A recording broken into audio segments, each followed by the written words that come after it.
Well, good evening. Welcome to your town hall. Having reached the hour of 6:05, I hereby call to order this meeting of the Sahuarita Town Council and inform everybody that it will be recorded. And tonight's invocation will be given by Nathan Barrett, our Community Development Deputy Director, followed by the Pledge of Allegiance, led by Tanner Palmer, a senior, good-looking, great-looking senior from Walden Grove, sitting on the front row here in uniform. So at this time, Nathan.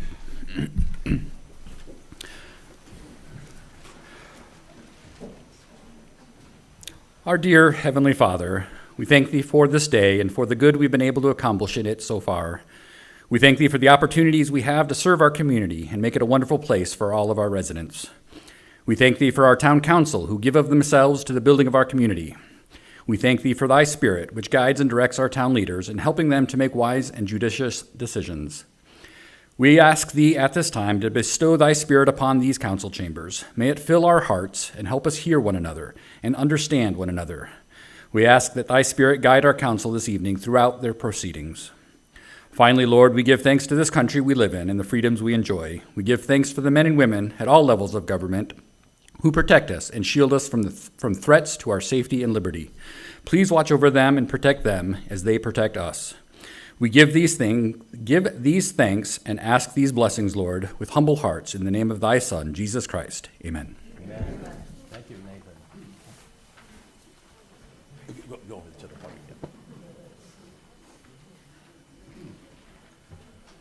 Please join me for the Pledge of Allegiance. I pledge allegiance to the flag of the United States of America and to the republic for which it stands, one nation, under God, indivisible, with liberty and justice for all. You may be seated. Thank you. Mr. Mayor, you mentioned Tanner. He's also a recipient of some of the awards for the photography. Some of his pictures, I believe, are out there in the lobby, done by Tanner, so I wanted to recognize him for that. Thanks for all your good work that you do to participate in our community. I appreciate it. Madam Clerk, may I have a roll? Councilmember Gillespie. Here. Councilmember Lisk. Here. Councilmember Lytle. Here. Councilmember Morales. Here. Councilmember Priolo. Absent. Vice Mayor Egbert. Here. Mayor Murphy. Here. Quorum present. Thanks. And we have a presentation this evening.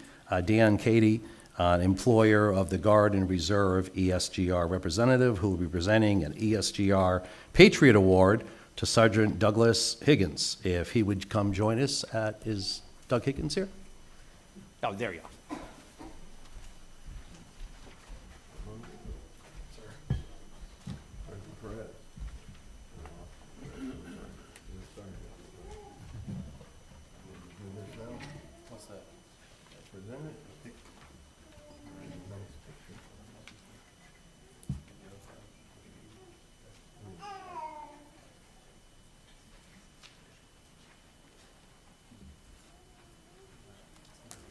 Okay, I'd like to read his nomination that he put his Sergeant Higgins in for. Sergeant Higgins has been extremely supportive to my military service by encouraging me to attend training despite operating below minimum staffing. He has always found coverage for me on my drill dates, annual training, and during specialized schools that are weeks long. Sergeant Higgins has advocated for me as a service member during my return home from deployment and assured I received the increase in pay and the advanced in status despite my absence in deployment. He has been an advocate for USERRA, which is the United Service Employment and Reemployment Act of 1994. It ensures equal treatment for military members as well as civilians in their pay scales, training, etc. He has sought additional resources here. I have been able to make significant connections with veterans and to assist them with the battles they do not tell anybody about during these events. He's attended several coffees, shop with the cop, etc. Sergeant Higgins continues to seek better and proper help for veterans suffering from PTSD in our community. He has sought additional resources to better understand and treat that monster we veterans know as PTSD. Sergeant Higgins went out of his way above and beyond in coordinating a ceremony for fallen police, firefighters, paramedics, and service members on September 11th. This ceremony paid tribute to and honored all those who served and paid the ultimate sacrifice for our country. Sergeant Higgins has thanked me on numerous occasions for my service and has voiced to me personally on several occasions his gratitude. During my return from deployment, Sergeant Higgins welcomed me back and opened with open arms. Sergeant Higgins is a true leader in his community and a strong supporter of service members. He strives to provide me and other service members with an ample amount of support and encouragement. Sergeant Higgins is a true patriot.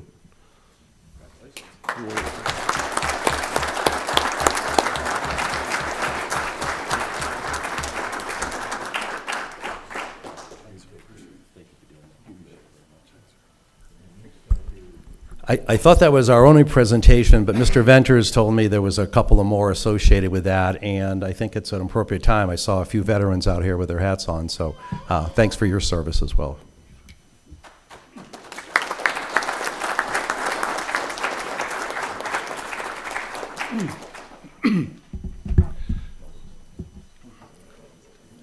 The town of Sahuarita and the police department has done such an incredible job over the years in recognizing the veterans and those members that are currently serving in the Guard and Reserve, and sharing those employees with the rest of the nation.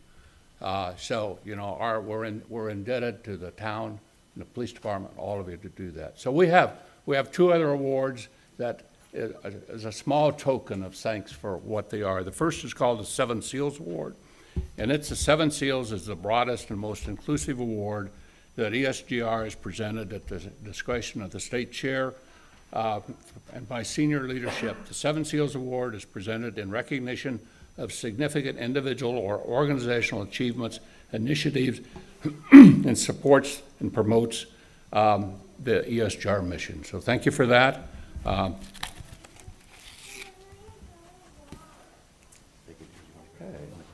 Sure.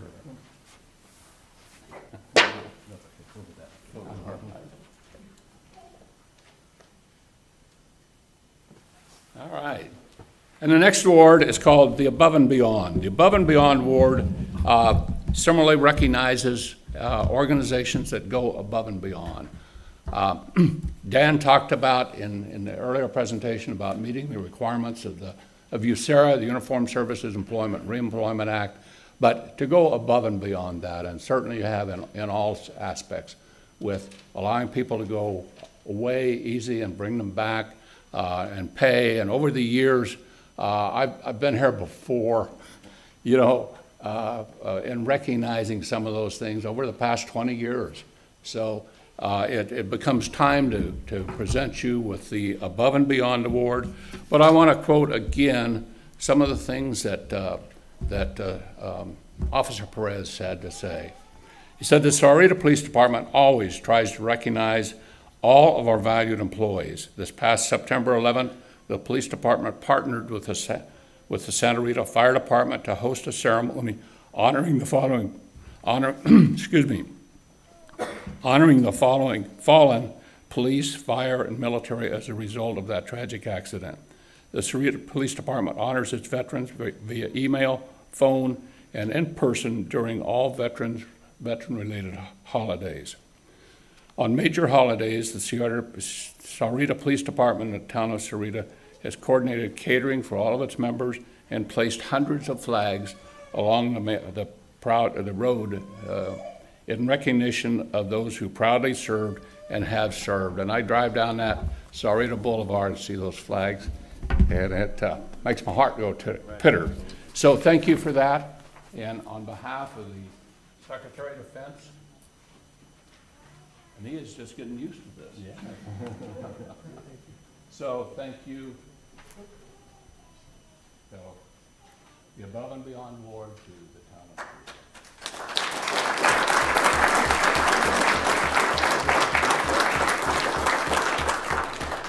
All right.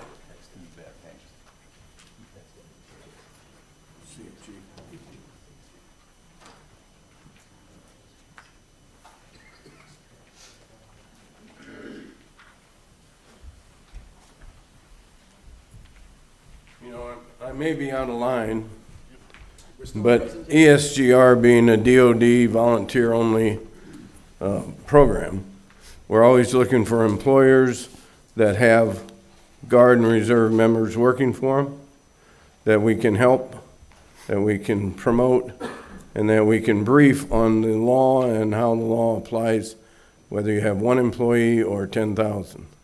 So Darren is the guy to get a hold of.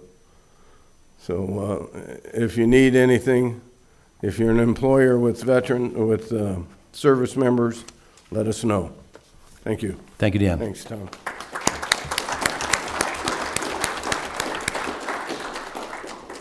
Come to item number 6, which is council brief summary of current events. Mr. Lytle, do you have anything?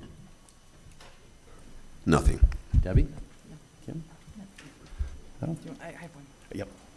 I have one small one. I just want to welcome the Scouts from Troop 130 here tonight. We love having the Scouts here. We love the service that you do in our community and the people that you are becoming through that Scout program. And I couldn't be a native-born Kansas Cityan without saying, "Go Chiefs." Best college team in the country. So, and I'll reiterate on the Scouts, because as we were giving credit for the American flags, but that's a joint venture between Scouts and our Public Works Department for many years. So thank you if you've had any involvement with that, with our scouting folks. Just had a quick couple ones. Our gratefulness to not only the governor's office, but to congratulate the Sahuarita Police Department and Jennifer Elias, who actually wrote the grant.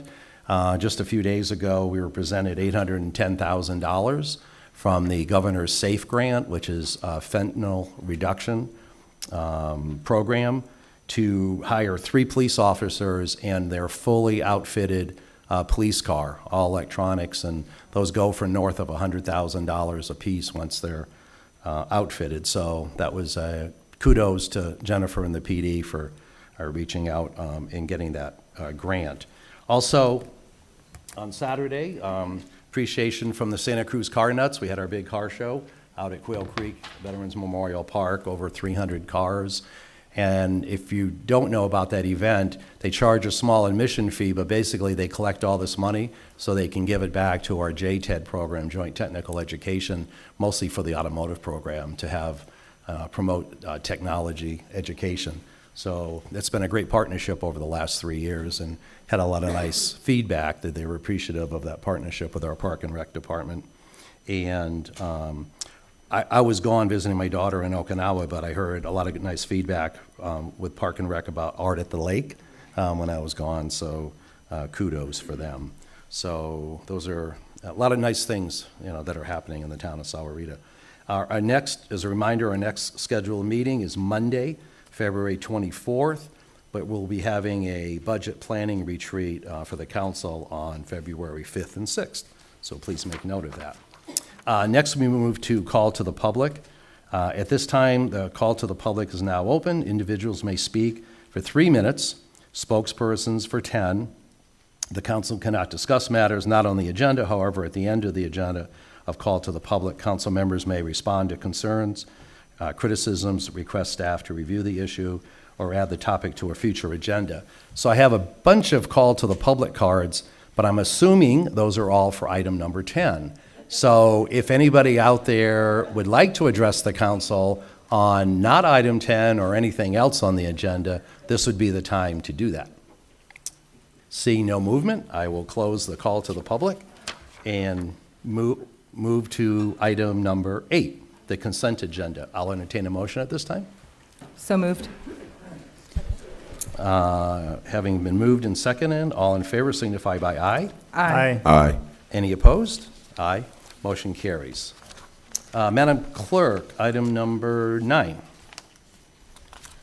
Presentation and acceptance of a Freeport McMoran Site Grant Award for the Grow in Sahuarita program in the amount of $10,000, and authorization to amend the Grants and Restricted Sources Fund, increasing grant revenues and economic development departmental expenditures by $10,000.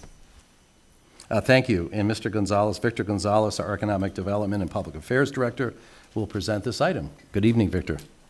Good evening, Mr. Mayor, members of the council. I am actually going to hand this off to Alex Magallanes, who's our Economic Development Specialist, and largely responsible for securing this grant from Freeport, and he'll share with you how we're going to make use of these funds. Thank you. Alex, good evening.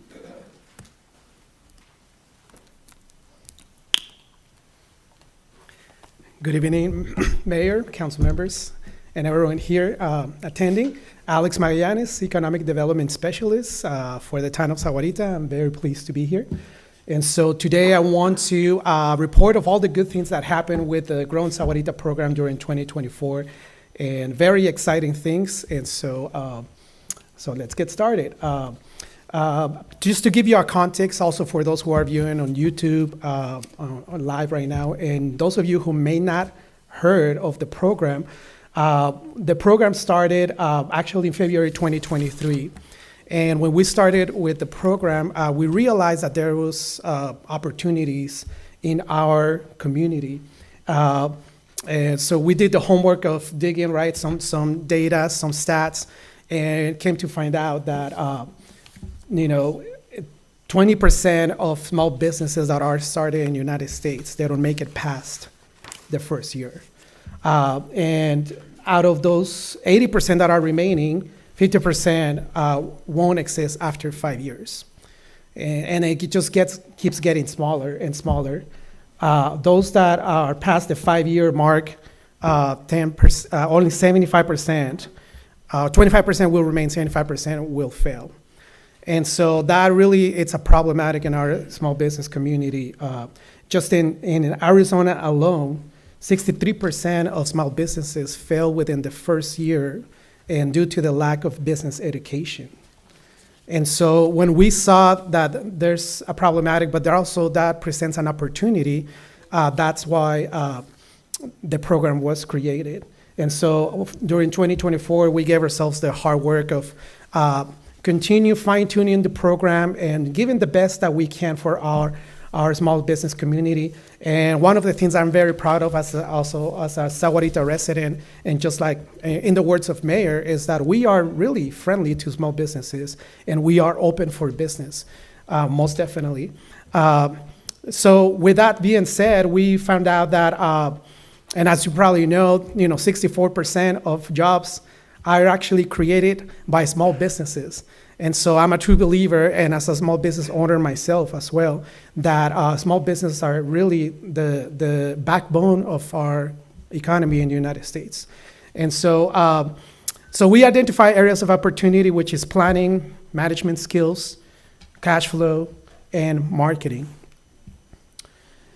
And after we identify those areas of opportunity, we had to create a way that we can work with our small business community to really help them to, create sustainable businesses that will, go past the 10-year mark. And so we are focusing currently in 3 phases, which is the ideation, incubation, and acceleration. And as you can see, each one of these phases has different focuses. Like the ideation is those that are coming to the program, they're coming to us.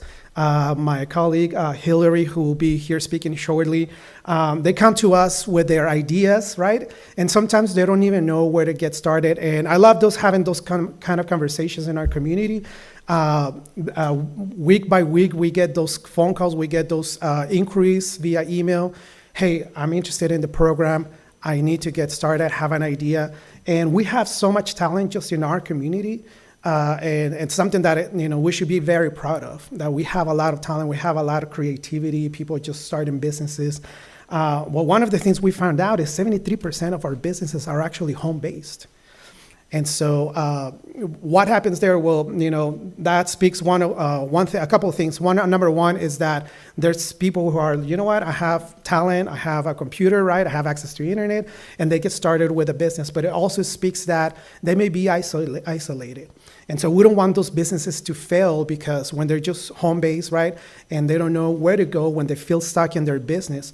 And so we want them to know that, hey, whether you're in ideation, incubation, acceleration, you can come to us and we can help you.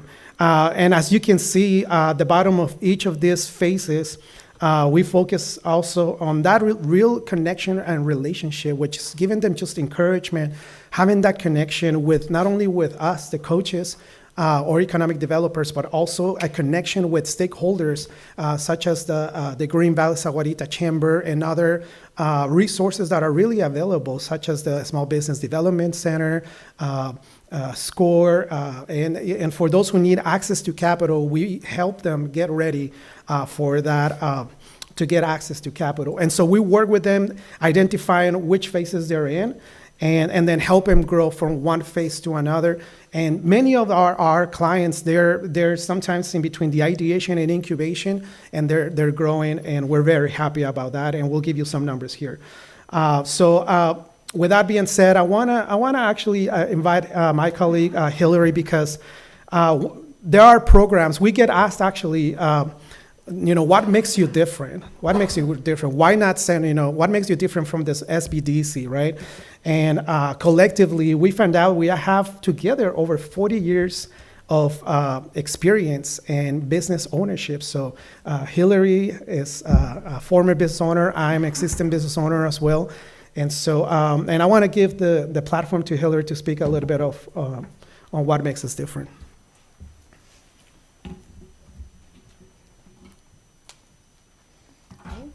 Thank you, Alex. As you said, my name's Hillary. Alex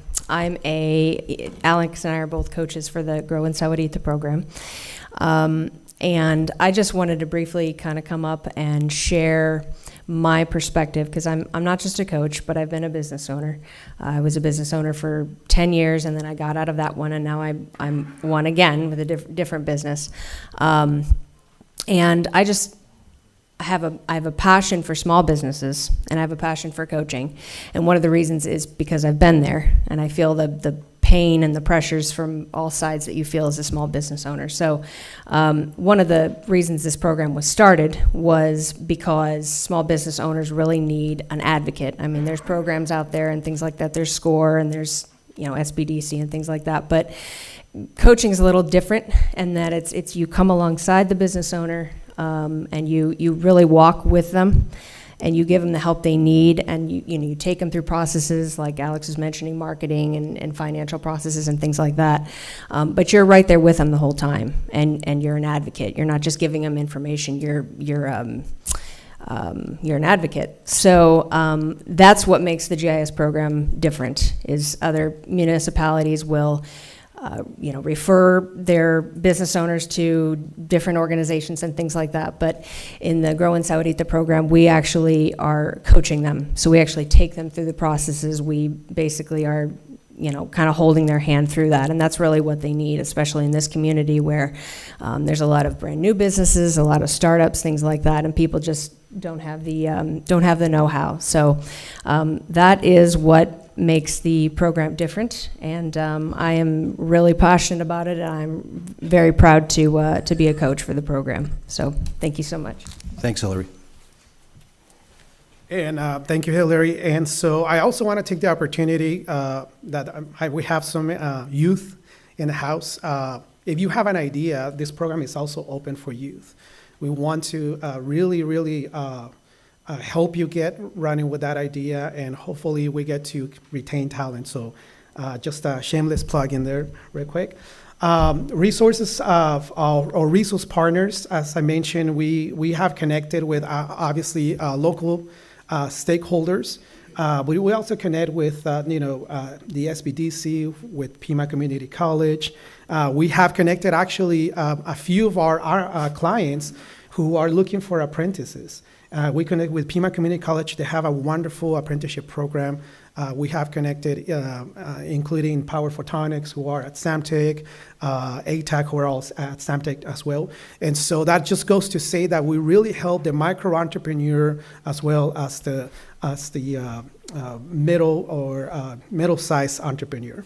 And some of the tools that we're currently utilizing is Growth Wheel, which is not only a CRM, but allows us, it's a platform really, all business coaching encompassing, which our clients have completely no-cost access to this platform, and it has lots of tools for coaching and to help them make decisions in their business. We also have the market research Size Up Sahuarita, and we are very excited to very in a near future be onboarding Placer.ai. And I just want to give a shout out to Freeport McMoran because of this site grant that we received, a $10,000 site grant. We're going to be able to procure this platform, and this platform is very unique in that it gives us a 12-month subscription, and we're going to be able to give small business owners essential competitive analysis. With today's technology, why not use it for our small business owners? That's the advantage that we have with today's technology, not only corporations, but now any small business owner has access to tools such as PlaceRI, such as Meta Business Suite, to market their products and services, just as Amazon has the same accessibility. So why not leverage that on behalf of our small business community in Sahuarita? And so just want to say once again, thank you to Freeport for providing this site grant. And so here are the results, something that is very exciting. We currently have 88 clients onboarded to the program, out of which 14 are active clients. What does that mean? Is that we're currently, we meet with, on a weekly basis with our clients. We follow up with them, whether it be a virtual meeting, whether it be a phone call. Sometimes it's just text. Sometimes it's just visiting their food truck when we know when they're going to be. And having that conversation, look at their menu, just give them pointers. They're asking questions, right? And just following up with them. We have 556 newsletter subscribers, and we completed in 2024 over 400 hours of coaching in many, many different ways. Again, virtually, in person, so on and so forth. And 354 client action items. And if you are a small business owner, you probably know that you can grow a small business, right, from one day to another. It takes little steps one day at a time, and sometimes those are also small decisions. And lots of our clients they come to this pivotal point where they need to make a decision on whether they can hire their next part-time position, or they probably need to invest in advertising. And so we help them with those action items and make those decisions, and then actually take action steps to grow their business. And so our clients completed 354 action items, and then 58 client goals. This is huge to everyone who's listening. This is actually very, very big, because goals, it's goals whether they completed their first business plan, or they actually created a job description to hire their first employee, or they apply for a grant, or they apply for a small business. These are goals, and 58 client goals were met during 2024. And so we're very proud of them for all their hard work and for allowing us to work with them. We did a survey before the end of the year, and these are the results. 87% are very satisfied overall with their experience with the program. That tells us that we have some improvement. We have room for improvement, on which we're definitely working on. And we hope that PlaceRI will be one of those tools that allow us to improve the program in their experience. 87% were very satisfied with the effectiveness of the coaching, which is good. And then the two stats is they actually like us, so I feel very good about that, right? As coaches, excellent coaching interaction, and they would definitely recommend the program. And so with that being said, I just want to open up to Council and Mayor if there's any questions, comments. Thank you. Any questions from my colleagues? I know it's been following it, a very successful program, thanks to you, Victor, and Hillary, for working on it, and mostly our business community for engaging with it.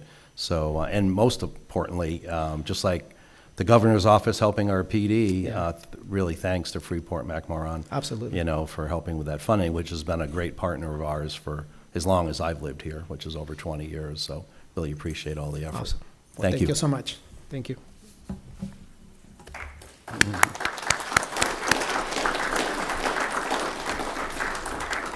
Mr. Mayor, Yes, may we have a motion to accept the grant and approve the budget amendment, please? absolutely. I was so excited about the presentation, I didn't ask for a motion. Colleagues, I'll entertain a motion at this time. So moved. You have a second? We have a motion and a second. Any other further questions? All those in favor signify by aye. Aye. Aye. Any opposed? Now thank you, Freeport, for the $10,000, now that we officially have it.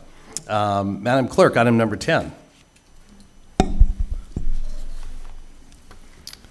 Presentation and discussion and possible approval of a town-wide residential, single-family, and multifamily up to 4 units solid waste disposal services program. Item A, presentation, discussion, and possible adoption of ordinance number 2025-179, amending the Sahuarita Town Code, Title 8, Health and Sanitation, by amending Chapter 8.05, Collection of Solid Waste, providing for the repeal of conflicting ordinances, providing for severability, providing the penalties, and establishing an effective date.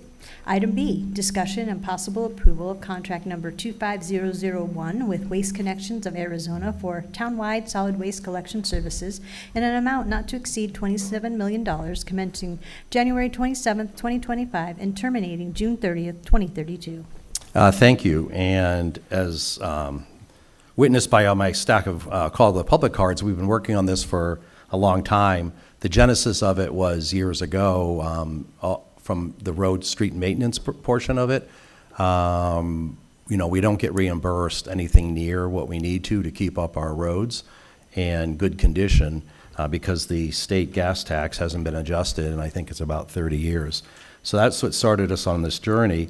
I thought it would be important to at least hear, I've seen on Facebook and some emails, there's some accurate information and there's some inaccurate information on how this is going. So what I'd like to do is I'm going to start with Call to the Public so we can hear some of the thoughts and expressed by our residents. I need some legal advice, so I'm going to, after that, ask my colleagues if we can go to executive session for legal advice just for a few minutes, and then come down and have the presentation. That way maybe we can address some of the things that may come up as recent as this evening. So with that being said, I will ask Mel Selway to come up once again. Yeah, hi again. And for the audience that hasn't presented before, we have the microphone and then there's 3 lights. The green light means your 3 minutes has started. The yellow light means that there's 1 minute remaining. And as I usually say, when the red light comes on, the trap door opens and you disappear. So, And not Mr. Mayor, really. I just But want you need to wrap up your comments there because I try to be fair to everybody. Good comments and bad comments. And Mr. Mayor, I just wanted, because there are a lot of people, it was antiquated that you would have to share your address. You do not need to share your address Right. when you come up to the podium. And we have your name, and we just You don't need a asked. public record of your address. For that. So, welcome, Thanks for Mrs. the Selby. opportunity. I won't be red lighting. Thanks to Shane and his team for considering that additional input came from a lot of residents and preparing their presentation to the town council. For the council, I believe that Mayor Murphy and the council will base their decision on what is best for our Sahuarita community. Thanks to you in considering this issue. Thank you. Appreciate that. Rick Wilkening. I know. I was at Rancho Resort the other night, I think. I got it wrong and I got it right. But good evening, Rick. Good evening, Mayor and council members. I'm here tonight to speak about the proposed single-service trash contract. And I'd like to first say that, Mayor, every time I hear you say staff recommendation, I cringe. Because like everybody here, I didn't vote for staff. I voted for you guys. You guys have my belief, my faith that you will do the best thing for us. So just having said that, staff drives me crazy. But it sounds to me like in this case, because I brought with me the article from the Sahuarita Sun, and it just sounds like it's something that's an anchor that can wade around your guys' necks, because staff's not here. And I live over at Rancho Resorts. We went to a single trash provider service, Republic Service, a couple of years ago. And we went there for the same reasons that you discussed, the roads. We had to have 5 or 6 companies coming in, 2 trucks a day, like it's 12 trips through our whole community. And the latest one that comes in, they don't just come to their client and leave. They drive around the whole community so everybody gets a seat. There's a new guy in town. Mm-hmm. Come and we'll save you 75 cents a month. And so I understand where you're going with this. My problem is that our service, that we have with Republic Service costs us $42.84 a quarter. What you're proposing, according to this article, is $73 and change per quarter. That is a 40% increase to a community that's made up of, and as Mayor, as you know, we're a private gated community. We take care of our own roads. So there's a lot of seniors, everybody over 55, and a lot of them are on fixed income. So 40% jump is a pretty huge jump. And the other thing that I find hard to believe, again, from the article, is that we have to buy new bins. Heaven forbid, we should be able to use the bins we've had for years.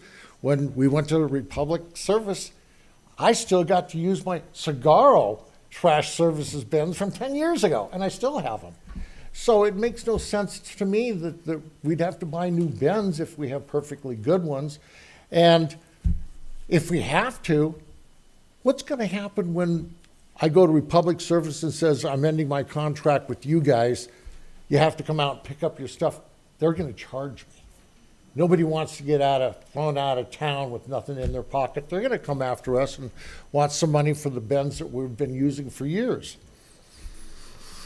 So my question to you is, who's going to pay for the bins that get picked up?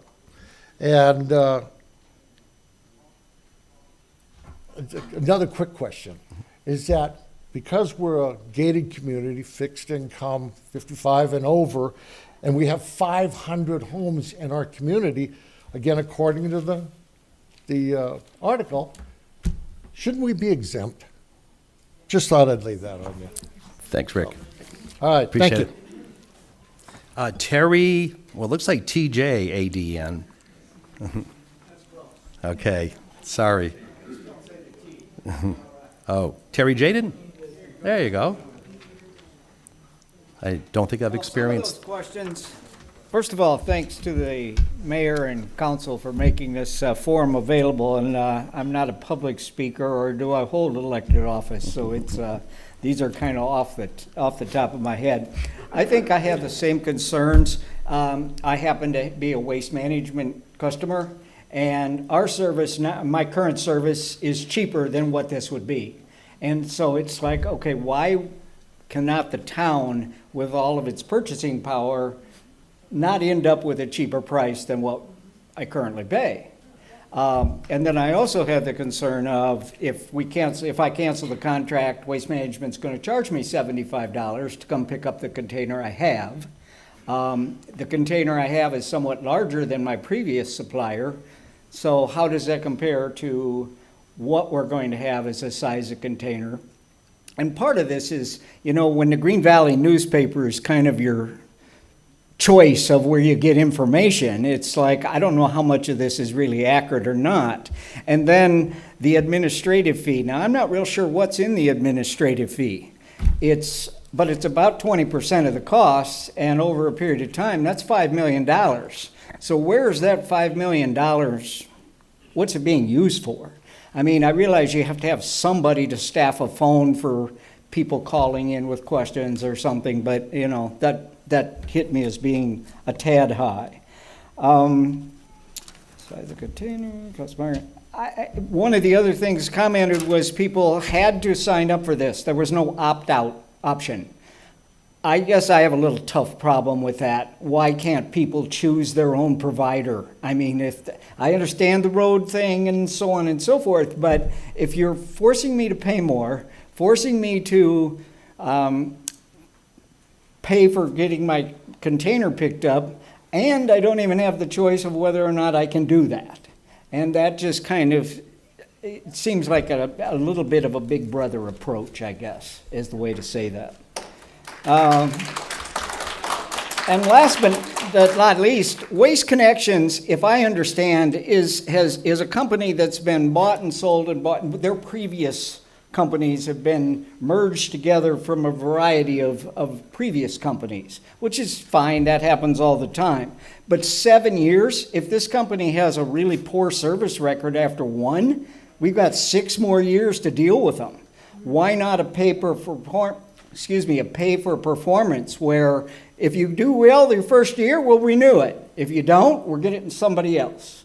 But to be stuck with somebody that, or with a company that may or may not perform, may be a problem. Thank you. Thank you. Gail Baumgartner?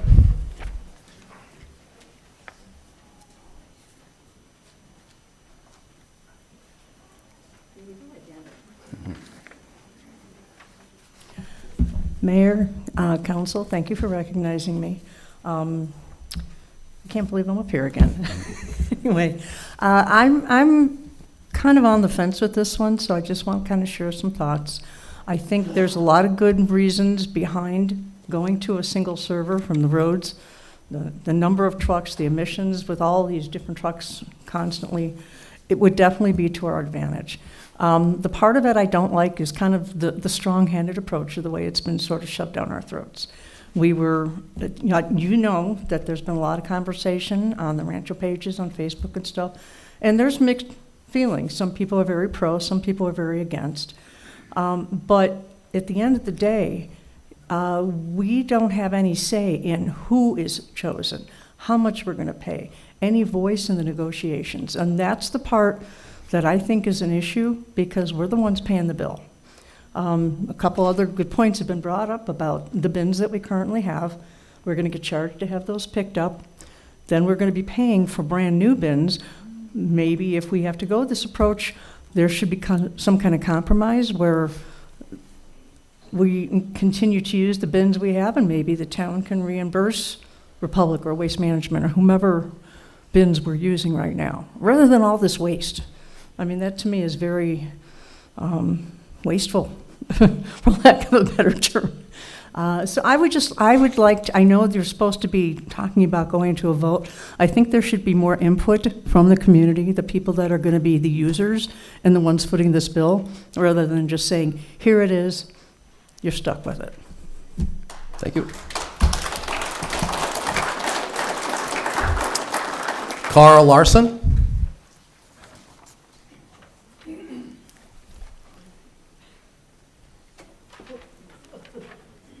Almost did that again. Mr. Mayor, Council, thanks for recognizing me tonight, too. It's been a while since I've been up here speaking to you guys, and you guys always seem to bring out the best of me, so Yeah. I'm happy to be here and just give you my thoughts. Real quick, I grew up in a small town, a small business environment. My grandparents were small business, my dad was small business, and I have a small business. And the combination between my grandfather was 50 years in small business in the Chicagoland area. My dad was 30 years in small business, and I was 26 years in business myself. It's not easy being in small business. What you're asking, basically, in my estimation, is you're forcing out many of the small business people, which kind of gets to me real quick here because you just had that gentleman, Alex, and this talking about how 75% of the businesses fail in the first 10 years. The business I've been catering to, my mom and dad actually recommended I use them. They were using them in 1999. Subsequently, in 2005, I believe this particular business went over change of ownership because the owner had COVID. The present party bought out the business, or what, I don't know, whatever the transaction is, but he's been taking care of my trash since I've been there, since 2000, since I retired in let's see now, I'm 64 or 5 years ago, okay? So he's been quite reliable. I never hear his trucks. I don't hear the 7 trucks that run down the street every day, or Mondays and Thursdays, that may sometimes get in through the front gate, which I've complained about before, at 6:45 in the morning and wake people up, okay? It doesn't happen, okay? He takes care of his business, he takes care of me, he leaves, okay? I'm asking from my standpoint, because there should be some sort of give and take on this whole thing. I understand the traffic, I understand the roads, I want to keep my costs down too. I understand you folks want to keep your costs down as well.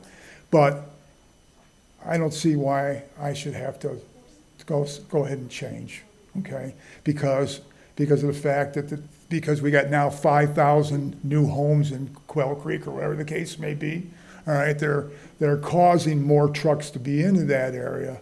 All right, where this one vendor, business owner, does not tear up the roads because basically his trucks are no big. His trailer is no bigger than some of the landscaping companies that are going through, and they're not tearing up the roads. Okay, what really I think needs to be done is there should be it's the age of tariffs, but all these trucks need to be basically either billed for the coming in and out of Quail Creek, or something else needs to happen. I hope you won't drop the floor. No, Thank the you. floor's going to stay All right, closed. that's Thank you. basically my premise on the whole thing. But it's actually, it's the cost of those trucks that are coming in and basically providing the services are causing the basic problem, not the small guy. Thank you. Dale Cunha?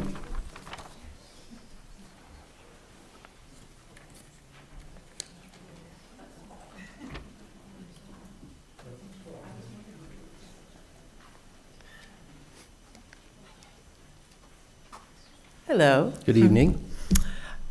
My name is Dale Cuneo. I'd like to thank Mayor Murphy and the town council. Yes, let's confirm it's a town, not a city, because we know that's a never-ending misunderstanding among certain homeowners on social media. Another misconception is that we pay taxes to the town. Not true. We pay Pima County taxes. Now that we've cleared that most riveting mystery, I wish to thank the town council for hosting this meeting and giving me the opportunity to speak.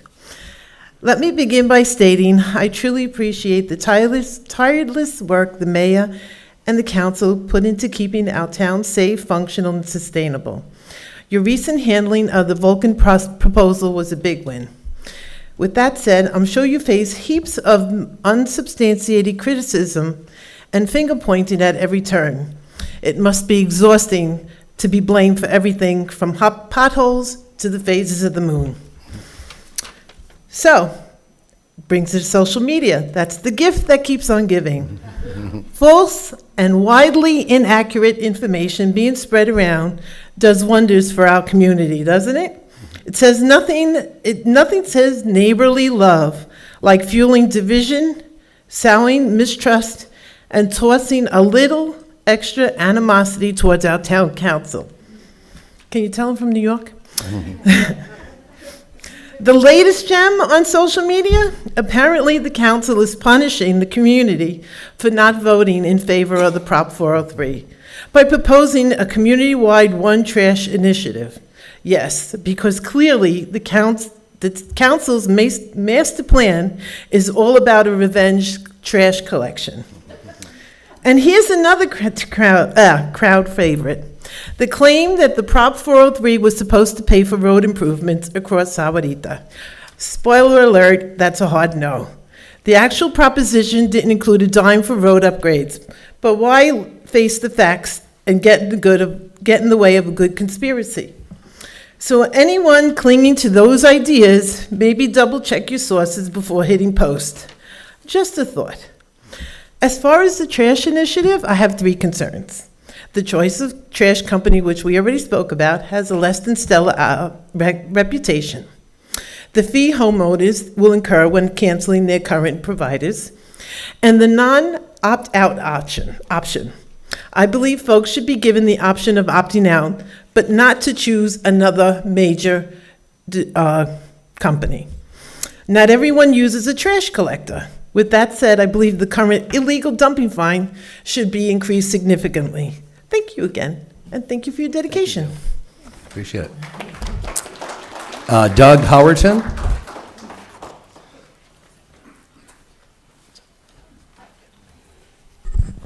Mayor, council, people of the city. Town. I use Waste Management. $15.75 is what I pay, which is more than you all want to charge us.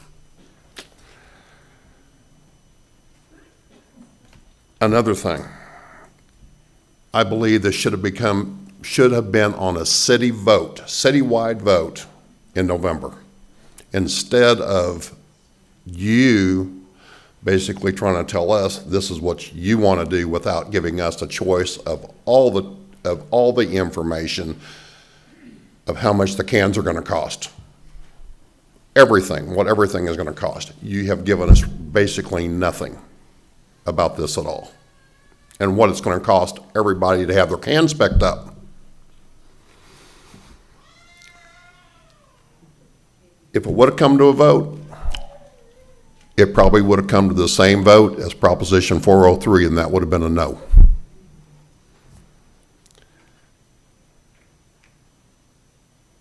The road that I live on is Woodacre. In 25 years, over 25 years, you're talking about the roads being so messed up. Once in 25 years, it's been chipped and sealed, and that was last year. In 25 years, so don't tell me how bad the roads are getting messed up. It seems like a lot of things that happen around Sahuarita, and I know I'm from the Midwest and I'm not pronouncing it right, are all around Rancho and what Rancho wants. It may not be what the rest of everybody in the city wants, but it's what Rancho wants. And that's what upsets a lot of people in the city, that we're not getting what we want, but you guys are passing everything that Rancho wants. Now, how is that fair to the rest of us? Thank you. Thank you. Mark Zimmerman.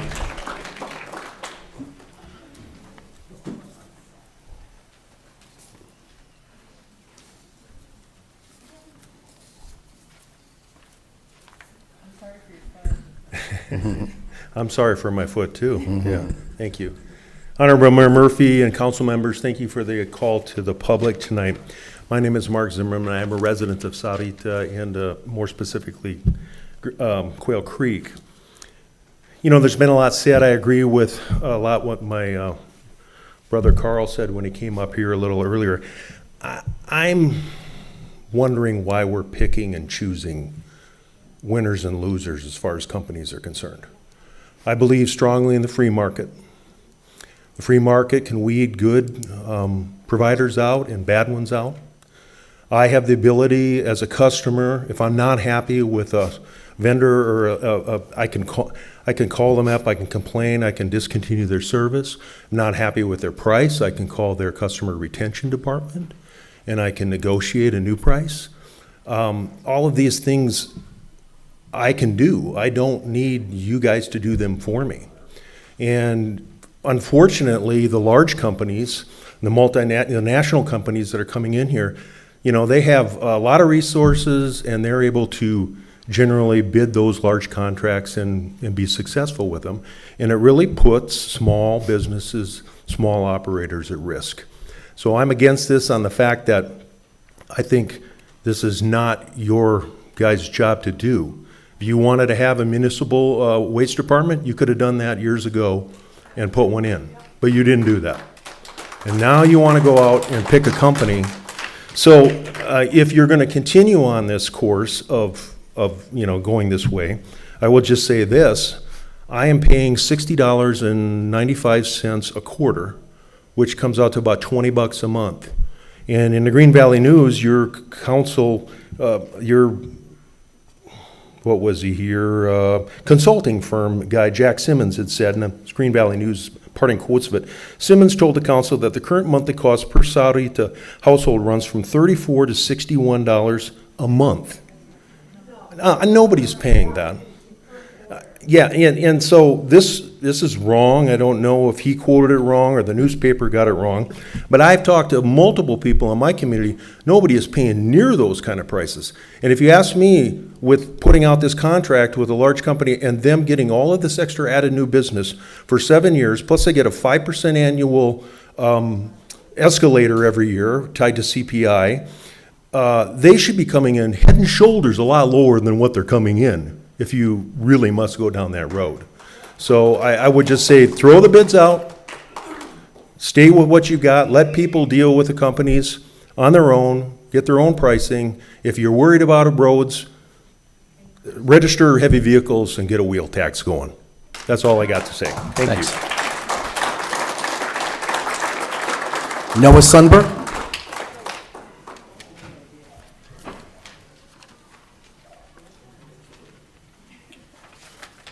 So I'm Noah Sundberg. I'm from Northern Rancho Sarita. And let's start with that consultant, because they were paid by you to do a job, and they failed that job. And they misinformed you, they misinformed the town, and they misinformed the community. And you guys got burnt by it. That's a big problem. You were fed bad information, and we still paid him full price. We're still paying him now. We should have demanded some form of recompense for failure to perform, because you made a lot of bad cost decisions off of it. You guys cost your already damaged reputations on it, and you also spent money to them based on bad information. So let's start there. Your consultant did not perform adequately, gave you incorrect information. Secondly, you got communities that pay significantly less. I was hoping you guys would present first so we could talk about last year, because maybe you're going to address this. How are you going to handle those communities that are paid less? How are you going to recognize that your original plan in November was designed on faulty information? So hopefully you'll answer that with the presentation. The other thing is that administrative fee, which you jacked up in November between when you posted the information and when you presented in the meeting. There was $2 extra there that just showed up because you figured arbitrarily, I don't know if it's your finance manager who said, we'll just charge them more. It's not concrete information, which means that for that entire administration fee, you need to break that down and explain to the public what that fee is, every cent of it, because you've already shown that you'll arbitrarily change it. So, next with this, you obviously are not ready to vote today. This is not a day to vote.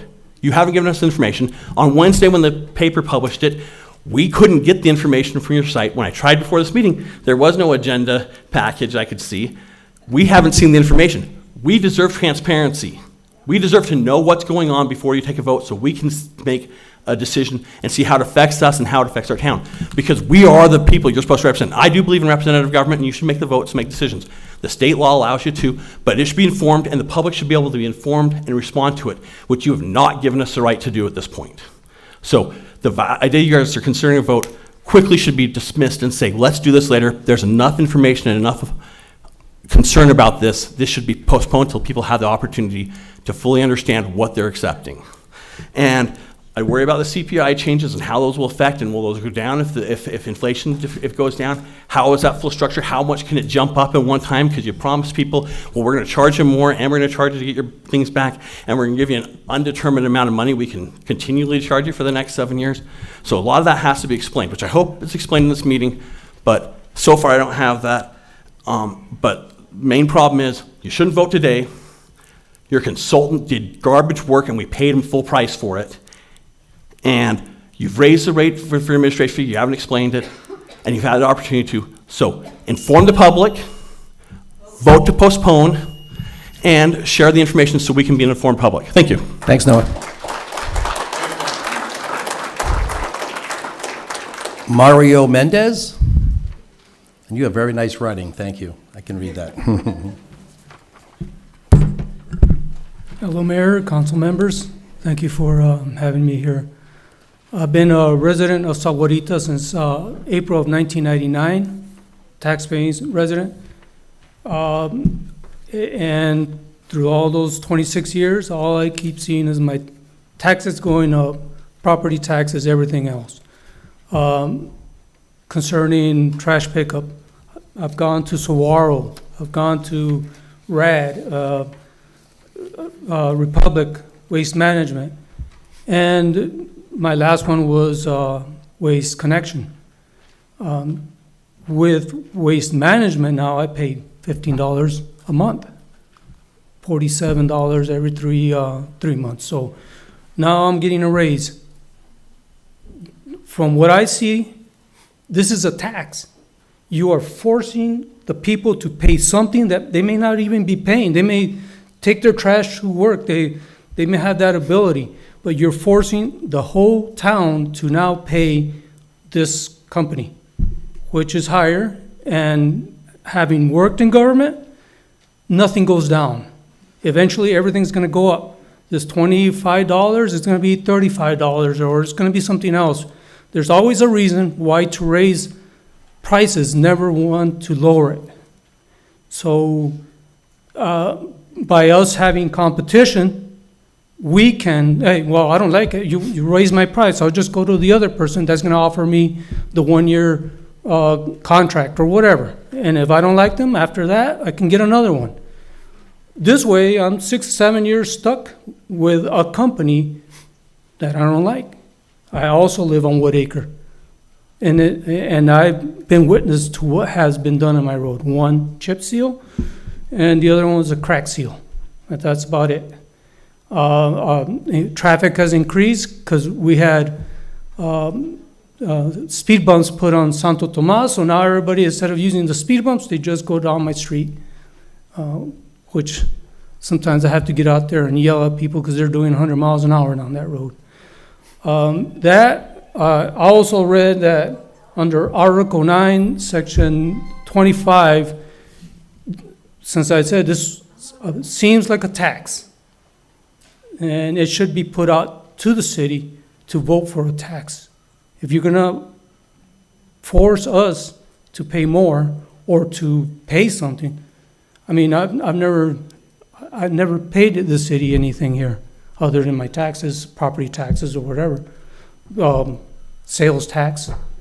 So again, I think this should be a no vote because I never voted for it. The only time I found out about it, I don't have Facebook, was reading it on the paper.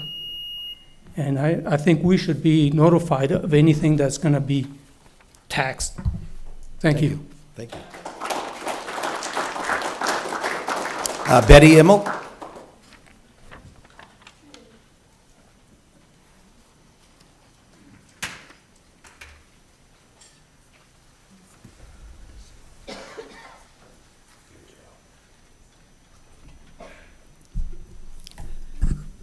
Council, Mayor, thank you for letting us be here. I'm going to tell you how important this issue is to me. 2 weeks ago tonight, my husband of 50 years died at home in my arms. And yet I am here tonight discussing trash. I have very strong feelings about this. I too am a New Yorker. I don't like to be told what to do. That's a given. But I especially, as we feel like we're losing more and more rights, I have a right to pick who I do business with. I don't want to be told who I can do business with. I pick who I'm doing business with. On top of which, it too will go up for me as my Social Security now goes down. I want to choose where my money goes. I have a right to do that. And while I know you're worried about the roads and you're trying to make this better, you were trying to make it easier, this is not the way. And I'm telling you now that no matter what happens, I will not use that company. I will not do business with them. That is my prerogative. And I mean, we've been, in Madera Highlands, we've already been screwed once when Meritage made the decision that only Cox could put their wires there. So while Quail Creek has options of where they can go for their internet, we don't have any options. Well, I'm not going to let this happen again. This is my choice of who I do business with and how much I pay. And if I want to call Waste Management and negotiate a lower price for retention, because I've been with them for the 18 years I've lived here, then that's my right. I am dead set against this, and I will not, under any circumstances, do business with a company I know nothing about, that I've never heard of, and so have my fellow Madera Highland people feel the same way. And again, I agree with the man that this is not the time to vote on this tonight. That's it. I mean, I'm standing here and telling you that I have to go home, my son's here, we got to pick up his ashes tomorrow and the death certificates. and then prepare for a celebration of life on Saturday. And yet here I am talking about garbage. Not going to happen. Thank you. Thank you.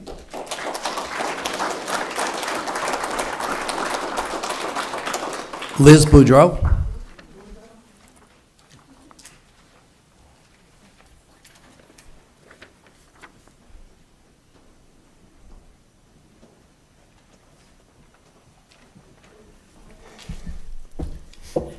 Thank you, Mayor and Council. Thank you. First thing, I've listened to all of you. I have one request. Please don't throw tomatoes at me. It's like, because the reason why I'm standing here is I came from a population, excuse me, sorry. I came from a population of 114,000, and we had a one service provider. We are in Sarita now, and the population is 36,000. In our neighborhood alone, we have 6 trucks in our neighborhood every week. It's a lot of trucks. It's a lot of noise. It's a lot of emissions. And being an environmental person that's concerned about the environment, this is a concern for me. But I do hear what the rest of you are saying. I am concerned about the $75 fee, the cancellation fee. That was something that was of concern to me for sure. We do pay $73 a quarter. I called Waste Management. There was no negotiating with them. They gave me, I said, can I negotiate this fee? They said, no, there's no negotiating this fee. And so then my husband and I talked about it, and we were like, you know, $73 a quarter is less than $5 a week. When you think about garbage pickup being less than $5 a week, that's not that bad, but you know, that's my silver lining, okay? And part of the issue I have, though, also with the 6 trucks is the reckless driving. We have garbage trucks that are driving through over the speed limit. Garbage trucks, especially on recycling day, are spewing out the recycles. I've seen it. I've been behind the trucks. I've seen the garbage flying out of the trucks. So then we have our Keeping Sahuarita Beautiful group that meets monthly, and we pick up litter. And I'm convinced most of that litter isn't people throwing it, it's the garbage trucks. So in my opinion, I think there needs to be some accountability with the garbage truck companies. So yes, I think I'm in agreement that tonight probably isn't the night to vote. I think some issues need to be covered and talked about and explored and investigated, but I don't think this issue should be completely 100% tabled. So I am in support of the garbage, the one service garbage provider. I am in support of it, but not at the extreme costs that everybody was talking about. So as I was saying, we pay $73 a quarter, and there was no negotiating. I asked Waste Management if that could be negotiable, and it was not. So, but I am in agreement with the things, some of the things people said here. So I am in support of it, but I think there needs to be more investigating, and I am concerned about the Waste Connection because of the reviews I've read. I'm concerned about that. So thank you for hearing me. Thank you. Thank you. Matt Hughes.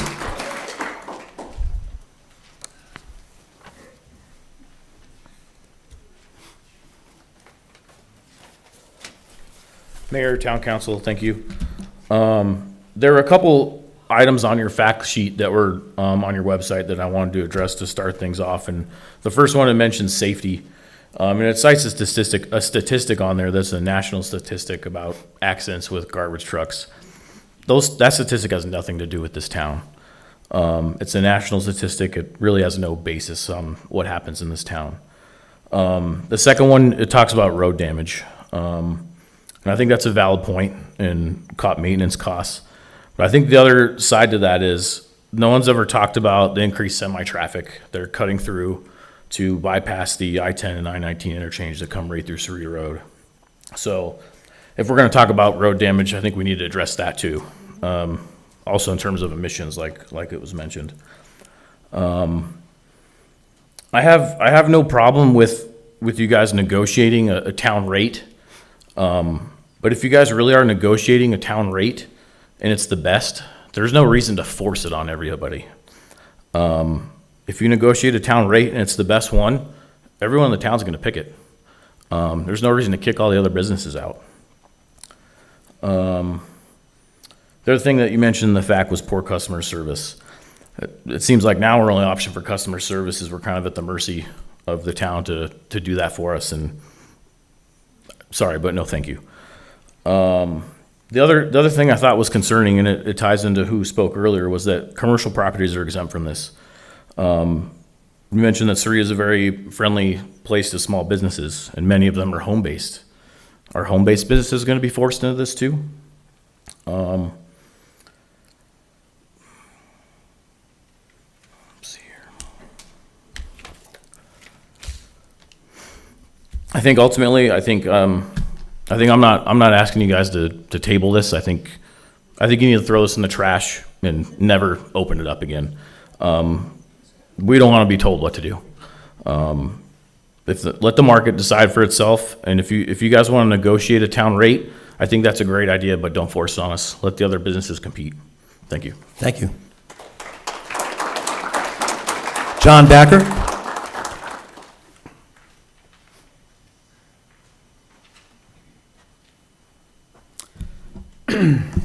Hi, Mayor and Council. Thanks for the opportunity to come speak. I'll try not to repeat things that have already been said, and a lot's been said, so I might forget some of it. When I first heard about this, I first had concerns about creating a monopoly. I've said for years, competition makes us all better.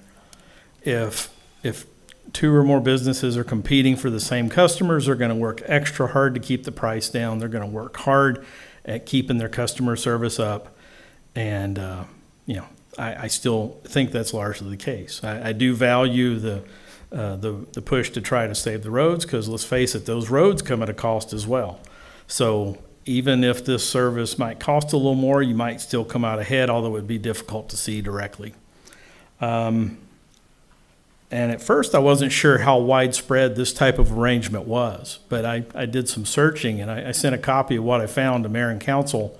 I found 7 pages of cities and towns across the country, in every state I searched that had a similar situation.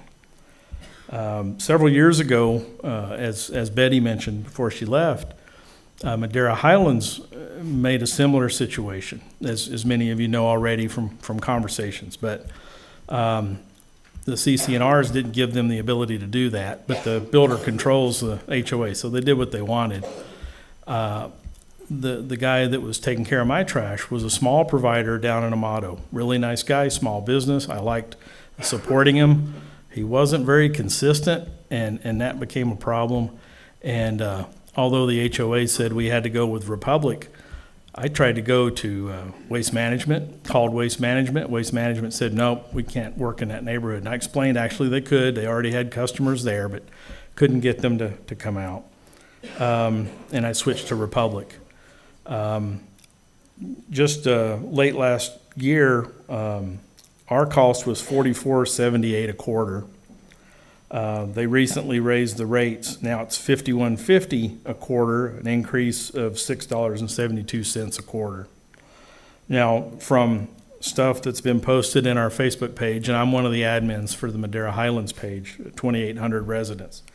I understand that you guys will likely be talking about a couple options today where the pencil's been sharpened, and thank you very much for that. And the customer service, the consistency of Republic isn't the best either. We typically get text messages that say for unforeseen circumstances, we're not picking up something today, either our trash or our recycling. And around the holidays, they pushed it out 2 or 3 times with no explanation. And when I called Republic to find some stuff out, I told them that we needed to hear what the reason was. It was too easy for them to just say, due to something we don't know anything about. So I value that you guys are talking about bringing that into the town to help better control over it. And in the end, if we see a similar increase next year for the same amount, we'll be within $2 a month of what we're talking about. So there's a lot at you, so I value the job you're having to do. Thank you. Thanks, John. Appreciate it. That is all the speaker cards I have. Is anybody else like to address us before we move to executive session? Yes.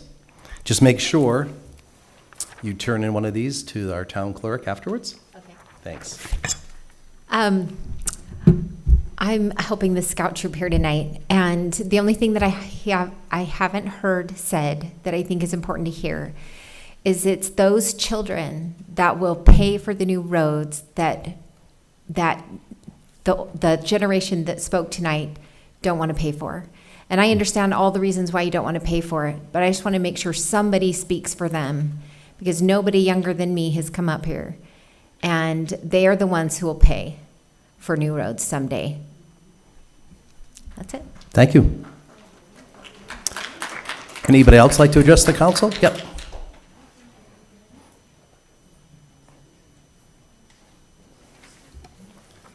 To be redundant, and just make sure you fill out a call to the public.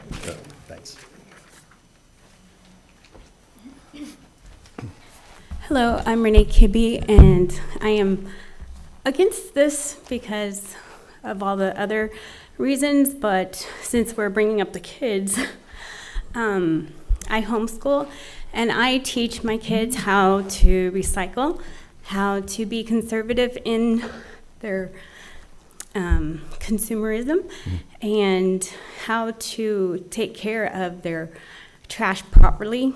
And I encourage them by saying, well, the trash company gets such and such amount of money from me, so if you guys do it really well, then I will give it to you. And they are really excited about that. So this decision, if you do vote for it, that takes the liberty away from me of being a mom and teaching my kids the way they should go. So that's interfering with parent responsibilities and stuff. So thank you. And there's other options. There's other options instead of just trash waste corporations and stuff. So please don't vote. Thank you. Thank you. Would anybody else like to address the council? Yes.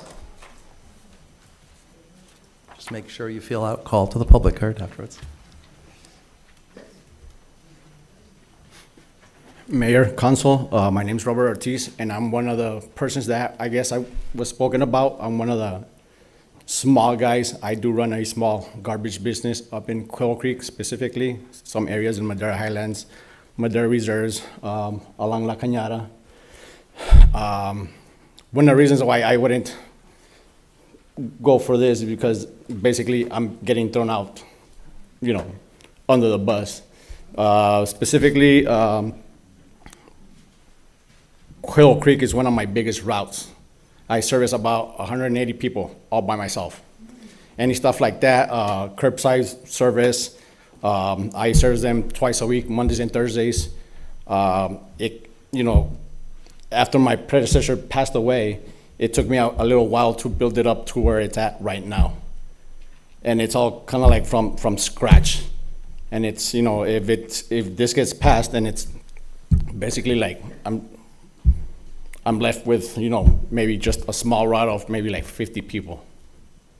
So that's the only reason why I wouldn't vote on this, or my opinion in that way. Thank you. Thank you.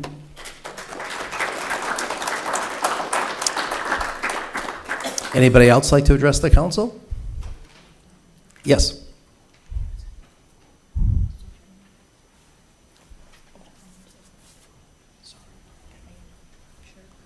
Just a reminder, if you didn't fill out, Mr. Ortiz, if you didn't fill out, please make sure you do that. Thank you. Good evening, Mayor and Council. I'm Joanne Patterson. I have lived in this neighborhood since 2005. All that time I've been with Waste Management, we never changed. And I see all the trucks because 2 days a week I do work at home, and matter of fact, it was today, and I see the trucks, particularly the two that come up on Thursdays up and down my street. And I worry about the kids on the street. I am close to retirement, but not at retirement yet. I am over 65, so basically I am at that age. Nobody wants to pay more. Salaries don't go up, so paying that. I wondered about, if not a single, maybe two, so people have a choice. They feel like they have a choice in who they're dealing with. I certainly don't want to see the gentleman who was just up here lose his livelihood of trash collection. But I've also read that when the Republic, people have complained that Republic doesn't come when they're supposed to. Or other trash companies that they've delayed it a day. Now, for holidays, yes, I understand that. But there's got to be a solution to the 6 trucks that are coming through our neighborhoods. I remember when they repaved our street. It was an inconvenience. We had to go park away from our house so we could go to work and do the other things that we had to do. So my daughter could get to work. My daughter is a school teacher here. So that's an inconvenience if you haven't thought about when they're going to repave your road. But I filled out the survey. I thought it was a good idea. Some of it's not quite so good. I've never heard of Waste Connections. So it's a company I don't know. I don't know their reputation. So that's something to keep in mind. And my husband called Waste Management today to ask them about picking, if we cancel, what happens to our cans. They're going to charge $75 to come out and get the cans.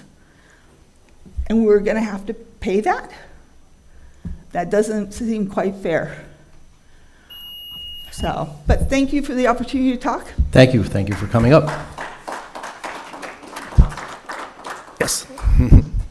Oh, so yeah, you go first, and then, yep. Thank you.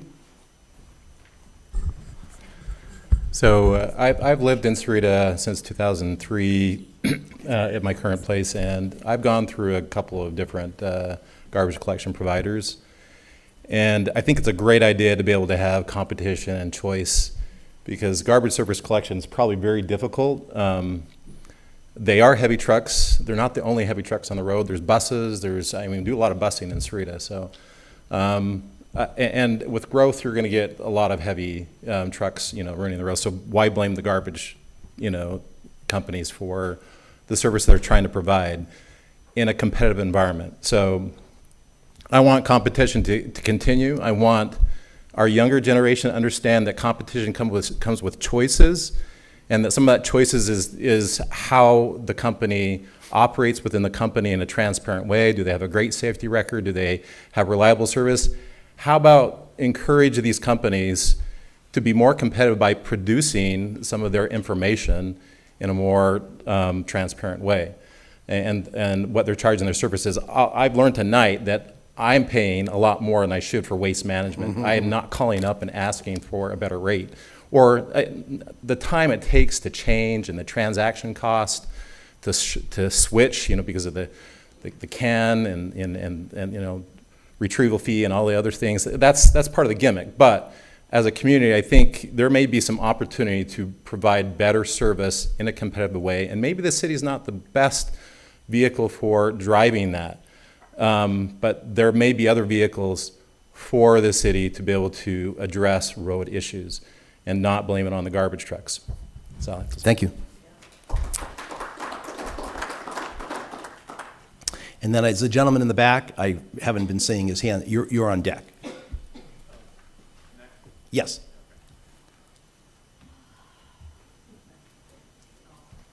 Good evening. My name is Robin. I'm a resident of Quail Creek. There are currently 3,400 households in Quail Creek right now, with a build-out projected at 5,000 households. So we've got quite a community here in Sahuarita. What has not come up tonight is not the majority, but a significant proportion of our Quail Creek residents are snowbirders, and they leave for 4, 6, 7 months out of the year. And the way I understand it, there will be a fee charged, a fairly significant fee charged to the snowbirders for them to stop the service. So they're going to have to pay money to no longer receive service. It's a concern for our residents. Thank you. Thank you.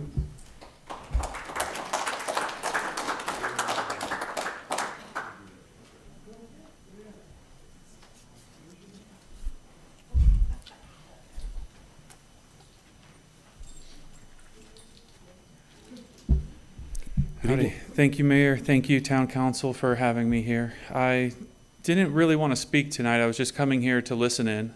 I'm Mason Rust. I own a small business up in North Rancho. I've been, over the past 2 years, collecting a lot of customers basis out here. I'm from Sierra Vista, Fort Huachuca area, and when I transferred here, it was because of some of my clients and just seeing the water slides with my kids, and we really loved and we wanted to be a part of this community. Even Ed, he walked me and my special needs children around and showed us why we wanted to be part of this community, and we just fell in love. We were smitten by it, and we in this time period I've just grown to love this place. There is a lot of elderly that come to me and special needs through the DDD network. They are on fixed incomes, and I am trying to make a profit. I am a profit business, but I understand where these people are coming from. So I work with them when other companies won't. If they need electrical, plumbing, HVAC, or trash collection. That's why I'm here. There is a lot of elderly that I come by once a month as they collect their bags, and I retrieve them from their garage on my little trailer, which I pay handsomely for to the HOA. They really despise my trailer and my truck. But it is what it is. I'm trying to help everyone in the community, as best as I can. I understand waste management is very expensive. I have 4 cans. We are a family of 6, but I use them with my service because some of these customers that I see, they don't have very much. I might go there once a month, but they might have only 2 or 3 bags. Nothing major. I don't even charge them for it. Unfortunately, the landfill over here, they just charge too much. They just raise the rates again.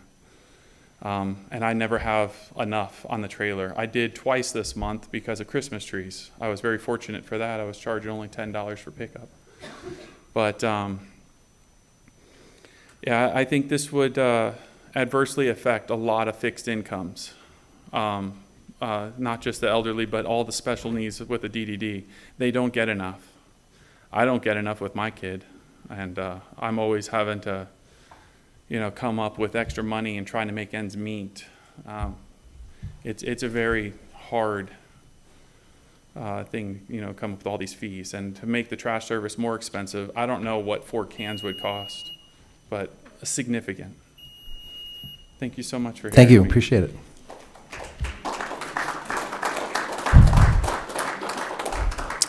Anybody else like to address the council? 1, 2, 3, okay. I'll close the comments. I appreciate everybody coming up. I took a lot of notes on relaying your thoughts to us. Again, I appreciate it very much. So at this time, I'll entertain a motion to go into executive session. So moved. Second. Any other discussion? Mr. Mayor, I just want, Yes. we will not be voting on the contract or anything because of, there are some questions we had for our, I just wanted to clarify this. Yeah, yes. So everybody, I would be nervous about, feel like a secret meeting or whatever. There's questions we have for the legal department that we had not had answers to before we vote on anything that we want to have answered, as well as we wanted to hear your concerns and ask the consultant some of the questions that we may not have already asked them. So please understand that there's nothing, we don't vote up there, we just ask questions and receive information, then we will come down here and have the actual discussion. And we'll try to make it as quickly as possible. fast as we can. Fast as possible. Thank you. All in favor, signify by aye. Aye. Aye. Any opposed? We'll move to E session upstairs. So there's bathrooms out and to the left, and there is water fountain out in the back as well.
upstairs. That wasn't a promise that we weren't going to take a vote downstairs. I just want to clarify that we did not even share our opinions up there. We just asked questions.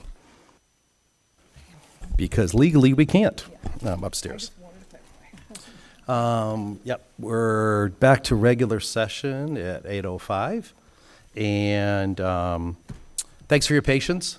And at this time, we'll have our presentation from our consultants. Did they come back downstairs? Oh, yeah, there you go, sorry. So we'll kick it off with the consultants, and then we'll hear from one of the representatives from Waste Connections, and then staff at any point if you want to interject or add, or council, but mostly staff. Thank you for being here tonight. There's right where your right hand is, that little toggle switch on the top. On the actual podium itself, there's a black one. It makes it higher for you. Yep. Microphone will come to you. Save those shoulders. That neck. Well, you can still go up higher. Go up higher. Tall, take it. Oh, you think you're at the tallest? Okay, sorry. That's the first. And I think you might have to hit the button because I don't hear you.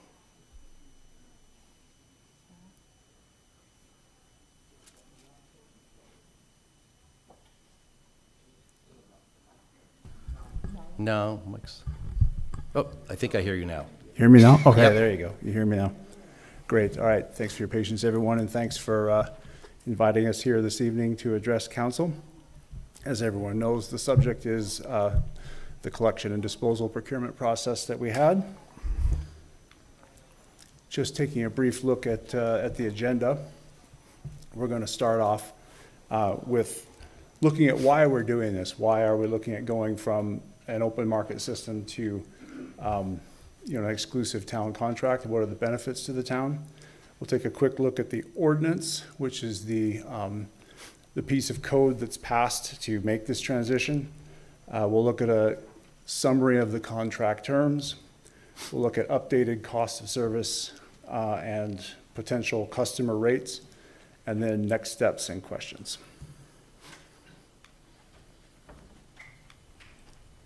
So, benefits to the community. One of the biggest ones is the level of service. When you go to townwide trash and or when you make the transition to an exclusive town contract, you'll get townwide trash recycling and bulk collection. A single contract incentivizes higher customer service standards. And that's a concern that I've heard a number of times tonight, is that, if my contractor isn't doing well, I can call them and fire them, right? Well, imagine how much more pressure is on that contractor if, when they get a call from the town, they risk losing the whole town as a customer.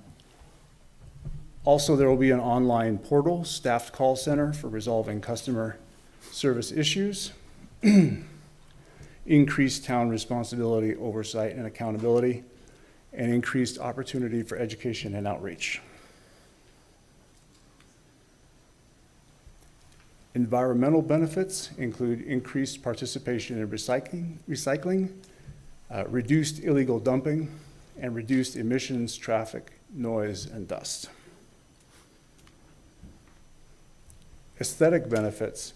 All homes on a street will receive trash, recycling, and bulk collection on the same day of the week, and there will be a uniform cart appearance with town branding. Seth, can you just touch on the zones, if that's not coming up, because that's where I think that should go, when you talked about the same, when, that basically will probably be 4 quadrants, right? Oh, right, okay, sure. When I say on the same, sorry, good clarification. When I say on the same day of the week, it doesn't mean that all homes in the town will have collection on the same day of the week. It means that just like, today you have a trash collection day, you will receive all of those services, trash and recycling, on the same day of the week.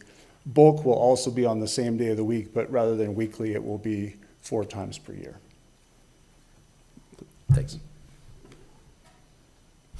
Safety. I heard this concern raised a few times by the speakers.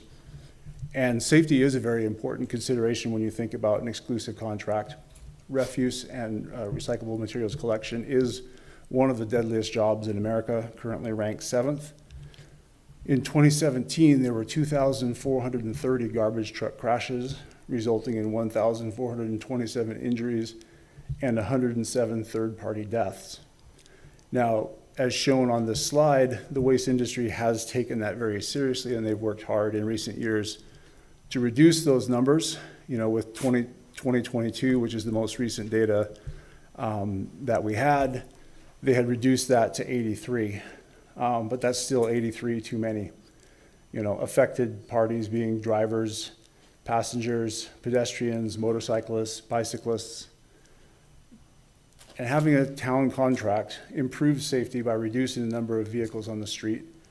And it also improves vehicle condition and age. Diving a little bit deeper on that last point about vehicle condition, a single town contract also gives the town the ability to have uniform fleet standards. In this contract, the maximum vehicle age will be 3 years old at the start of the contract, so 3 years and newer, all vehicles. The maximum average vehicle age over the entire lifetime of the contract is not permitted to exceed 7 years. The town has rights in the contract to inspect equipment and maintenance records and request replacement of substandard equipment if any issues are identified. The trucks are equipped with onboard cameras and GPS tracking for service verification and speed monitoring. And all trucks are equipped with onboard fire extinguishers and spill containment kits.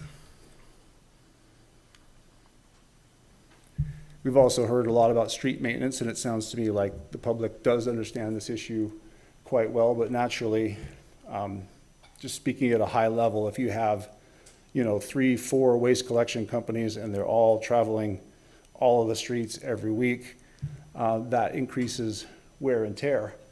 And garbage trucks are the heaviest vehicles that typically and normally operate on residential streets, as opposed to, obviously highways and major thoroughfares have a lot of, long-haul truck traffic, as was mentioned. But on residential streets, your typically a garbage truck is the heavy vehicle that will be there most often. A 2014 study by the Minnesota Local Road Research Board found that trash and recycling trucks have an impact equivalent to 1,279 passenger cars for trash trucks and 274 passenger cars for recycling trucks, the difference being the payload. And just doing real simple math on that, the town system, if it results in a reduction from 3 trash and 3 recycling trucks per street per week to 1 trash and 1 recycling truck per street per week, and these equivalency factors from the study, that works out to 161,512 car trip equivalents per year per street. The town did recently spend $110,000 to upgrade surface treatments of cul-de-sacs in Rancho Cerrito Presidios due to trash truck traffic, and a standard chip seal treatment would normally last 4 to 5 years, but wore out in a period of weeks due to churning movements. And there's cost. We have heard from a number of concerned citizens that their rate will go up, and in some cases it will. But we estimate conservatively that 75% of the homes will pay a lower monthly rate, and all homes will receive an increased level of service. Existing open market contracts are likely to increase in cost more quickly over time as compared to a single town contract that has a fixed cost escalation formula that's based on an inflation index. So a long-term town contract provides increased cost certainty for residents. And also, one concern that has come out is the idea of being charged a pickup fee for carts if you switch vendors. And I've heard, and I think the council has heard and appreciates the idea that, if there's no town system that you can change contractors out. But what isn't always clearly understood is that each time you change out, they are charging you to collect those carts. And so going to a town collection system will basically end that process forever, right? So basically, there's going to be town-owned carts, they become a public asset. You know, at the end of the contract, those carts will continue to serve into the next contract because they're owned by the town.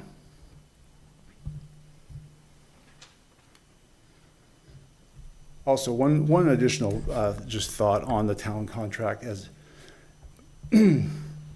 excuse me, as a benefit, is that this is not, what the town is contemplating is not the exception, is the norm. I mean, if you look at cities and towns across America, you'll see that, you know, virtually all towns of a large size will eventually go to an organized collection system for many of the reasons that were laid out here tonight.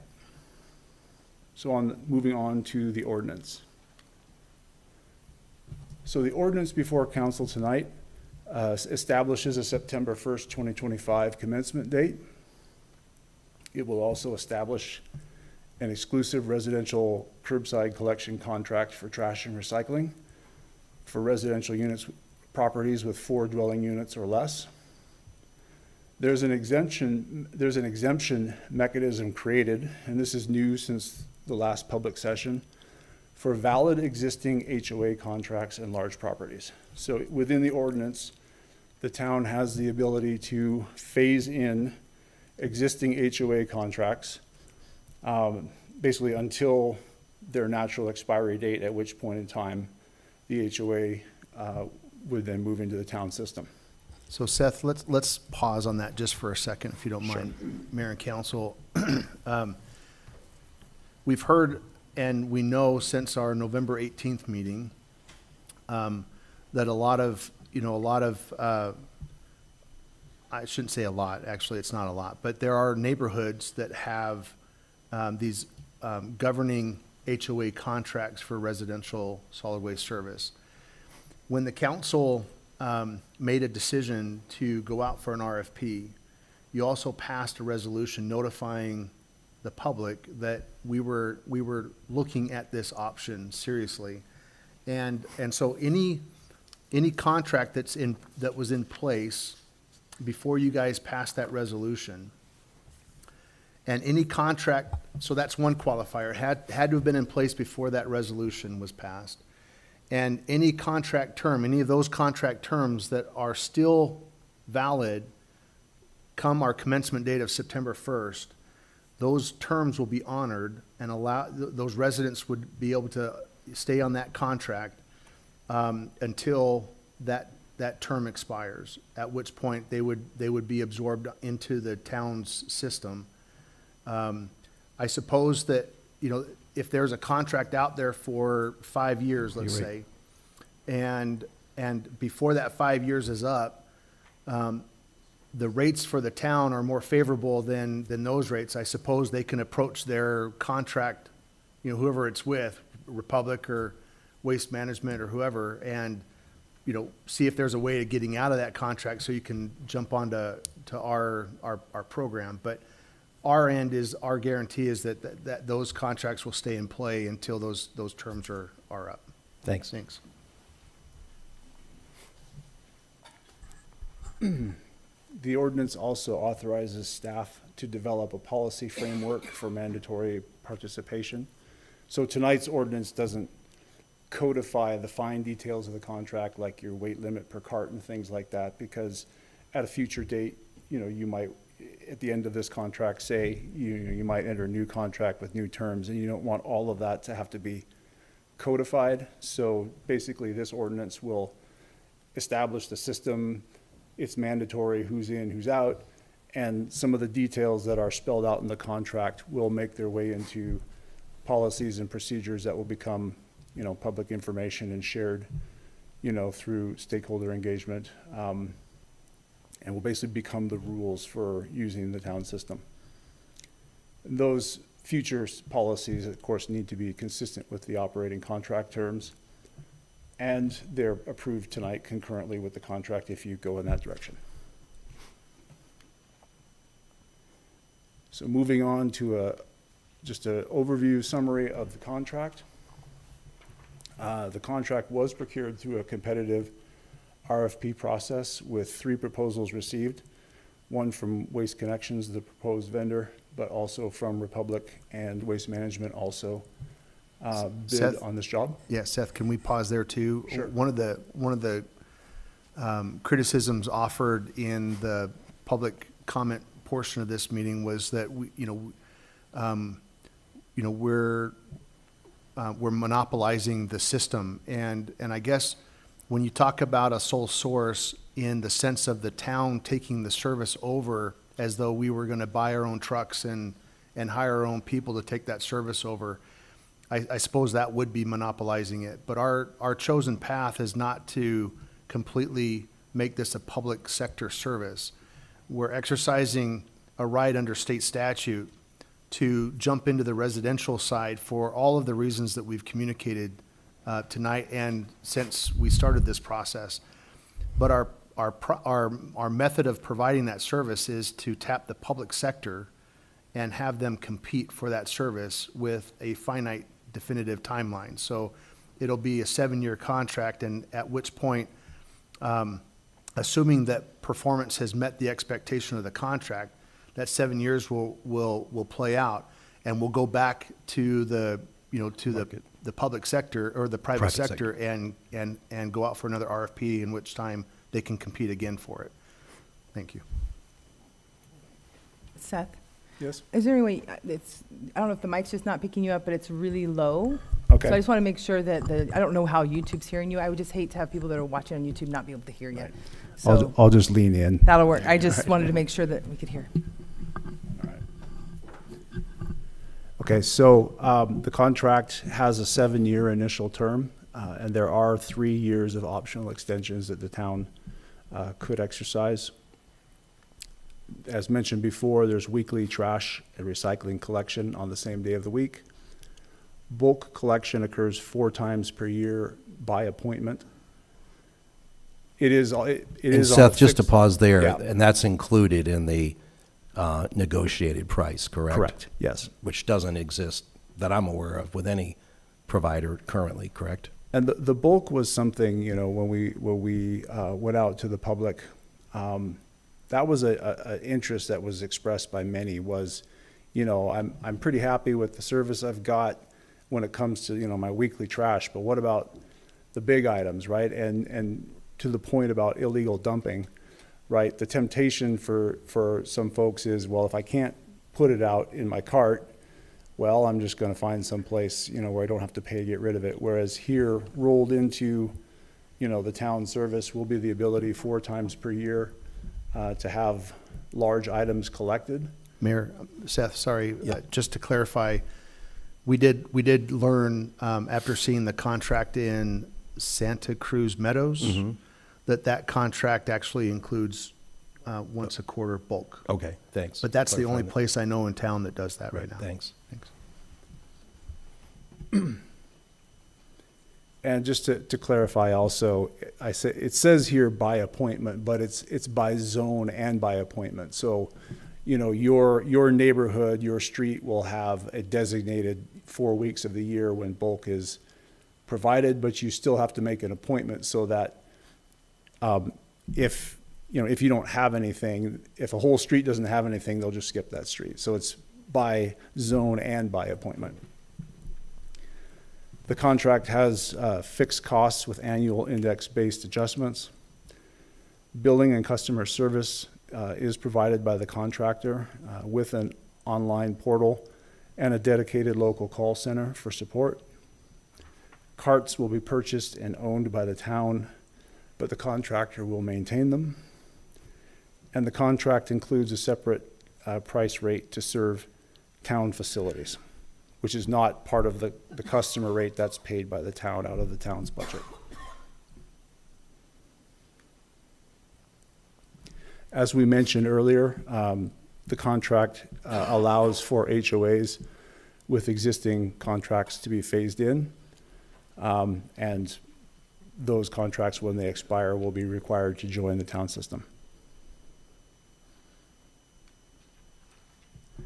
We've also built into the ordinance and the contract the ability to exempt large properties, larger than 2 acres, can, if they wish to, apply to be exempted from participation in the town system. You know, for some properties, it doesn't make sense if they have to, you know, bring carts, you know, a half mile out to the public road if they already have a service that drives up and collects it. But to be exempted, they have to provide proof that they already have a commercial service contract.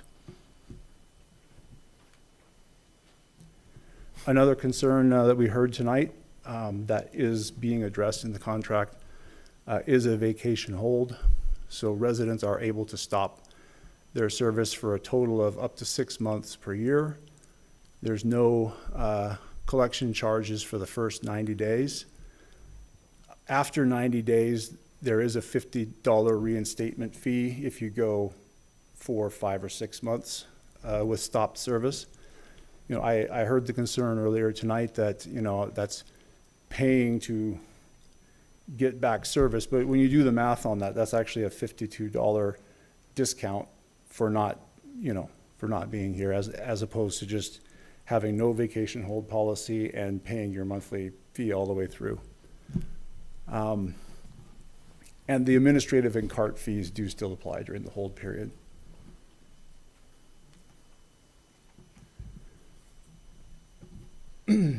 Through the contract, the town has also provided an option to implement shared accounts, because we understand that that is a practice that is going on currently in the town. You would need to apply to the town for approval on a case-by-case basis.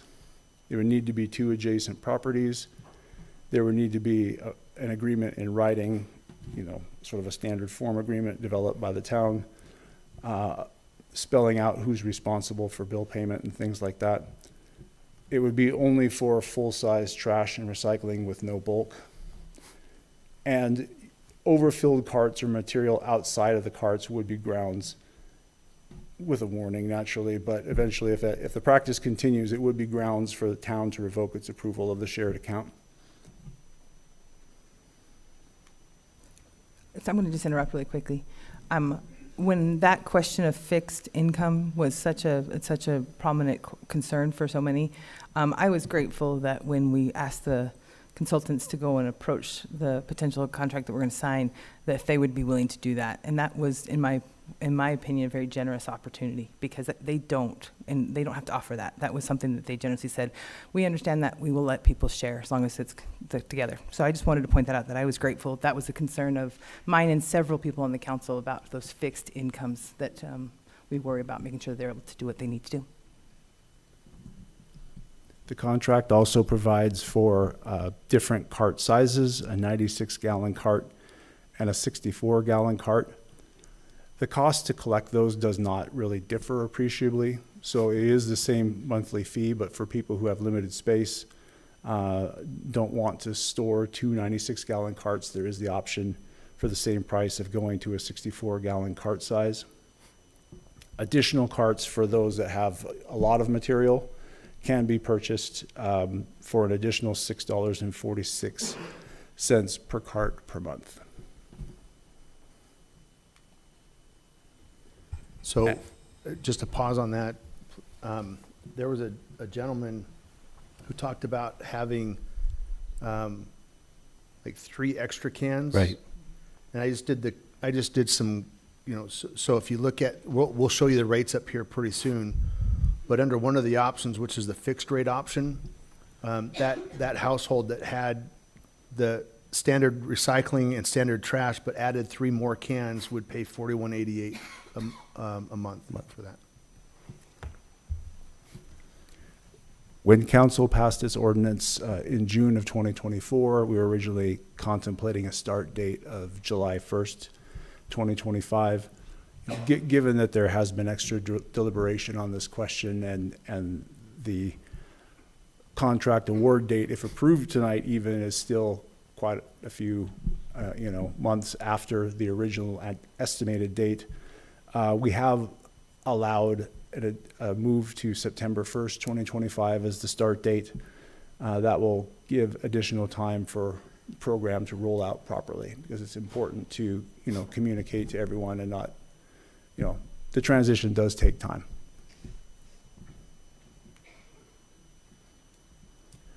moving on to the updated cost of service and the rate. There are two basic approaches to customer rates. If you're looking at these graphs, the columns represent the actual cost to the town, and then the line represents the rates charged to customers. And so one way to do it is to have annual adjustments, where basically each year the customer's rate is increased sort of to match the cost increases that happen through the CPI adjustments. The other approach is a fixed rate approach, where you hold the rate constant for several years, and then it's eventually needs to step up so that the town stays whole as costs continue to increase. And Seth, so those charts are just examples? Yes. Don't get too into where Yeah. that line is moving, but it's just showing you, if you look at the top line, that thin blue line, it's just a constant increase. That's one option that we're going to present to you in terms of a rate. And then the second option, the fixed rate option, is you see the line stays constant for a period of time, and then we have to shift it. We'll get into the details of that. Two different approaches. The annual adjustment rate is one that is going to start out of the gate lower. And so I'm sorry, we're going to touch on just a little bit lower than it would be in the future slide, correct? Yes, And what yes, the fixed yeah. cost is. Yeah, we'll get into details. I just conceptually, the annual adjustment rate, if the council's top priority is to go out the gate at the cheapest cost, the annual adjustment is the cheapest option out the gate. The fixed rate option, the benefit there is different. It's a little more expensive out the gate, but you're able to communicate to the public an ability to hold that rate constant for a period of time. And I think what we're showing will be 4 years. 4 years, right. And so, keeping the rate constant for a period of time is really the benefit of that option. And so I just wanted to explain that there's different benefits depending on where the value set is that the council holds as a priority. Thanks, Seth. So looking at a breakdown just for the first year cost of service, the contract costs, which is the fees paid to Waste Connections for their services, are estimated at over 2.8 million. That works out to $18.18 per household per month. The cart purchase, when annualized over 15 years, works out to $140,000, or that's 90 cents per household per month. That's Seth, sorry, that's for 2 carts. For 2 carts, yes. 90 cents per household per month is the finance fee for 2 carts. The administrative fee, and we'll have a future slide that goes into a breakdown of what's included in that, but that's the town's costs to administer the program, staff, capital, things of that nature, works out to $2.53 per month, for a total cost in year 1 of $21.61 per household per month. So Seth, hold on that for a minute, because I know that there were comments not only from the public, but I know council has had questions over the last couple of months about the admin charge.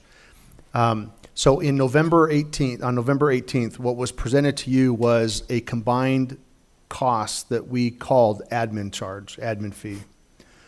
What was combined in that was not just the administrative fee that you see here, but it was also the cart purchase finance part was there.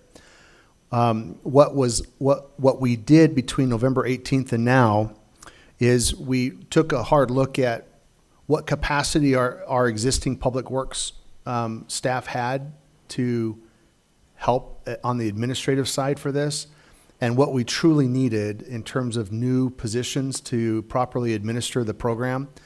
And between November 18th and now, we struck out some new FTEs, and so we're down to 1.5 FTEs in this admin cost.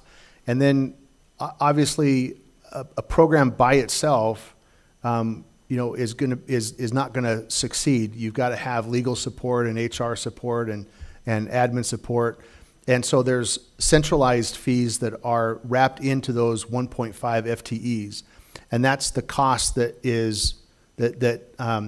comprises that $2.53 a month admin. And then you've got your cart purchase. On on the two options that you see, the 1818 out the gate, that continues over the years to be impacted by the CPI. Between the two options, that cost continues to increase based off of our modeling in the CPI. On the annualized or the fixed cost option, we're just charging a little more on the front end, so that the customer doesn't have to experience those rate adjustments, every year. And so you'll see that in the graph and then in the upcoming chart. So this slide just gives a bit more of a breakdown on the administrative fee. Of the $2.53, $1.94 or 77% of that is town staff, which, as Shane alluded to, includes 1.5 new FTEs plus allocations from other departments. There's also annualized capital, or a good chunk of which is actually a repayment of the general fund. So I think we touched on it in the future slide, but there's an initial contribution from the general fund of $250,000 just to have, a solvent program. And then over 10 years, that's paid back to the general fund. There's also the cost of an inspector vehicle. There's also other operating costs, including education and outreach initiatives, dues and memberships for town staff are just a few of the things that make that up. So now moving on to sort of the conceptual pictures that we had, but with some real numbers. So for the annual adjustments option, you see that, it's pretty simple. Basically, each year you just adjust the rate to match the increase in cost. And so it starts out at $21.61 per household per month, and then that's expected to increase based on the price index. Seth, could that be based on, we don't know what the CPI is right going forward. Is that just a mean average of going forward? It could be less? So we actually looked, when I spoke to council last, we didn't have the 2024, year-end numbers in for CPI, but now we do. And so the garbage and trash index, which is the index used for this contract, as a compound annual growth rate over the past 10 years has been 3.8%. And we've modeled based on 4, so it's actually a pretty good match to reality for the specific index in this contract. Mr. Mayor? Yes. I just wanted to make a quick comment on this one too.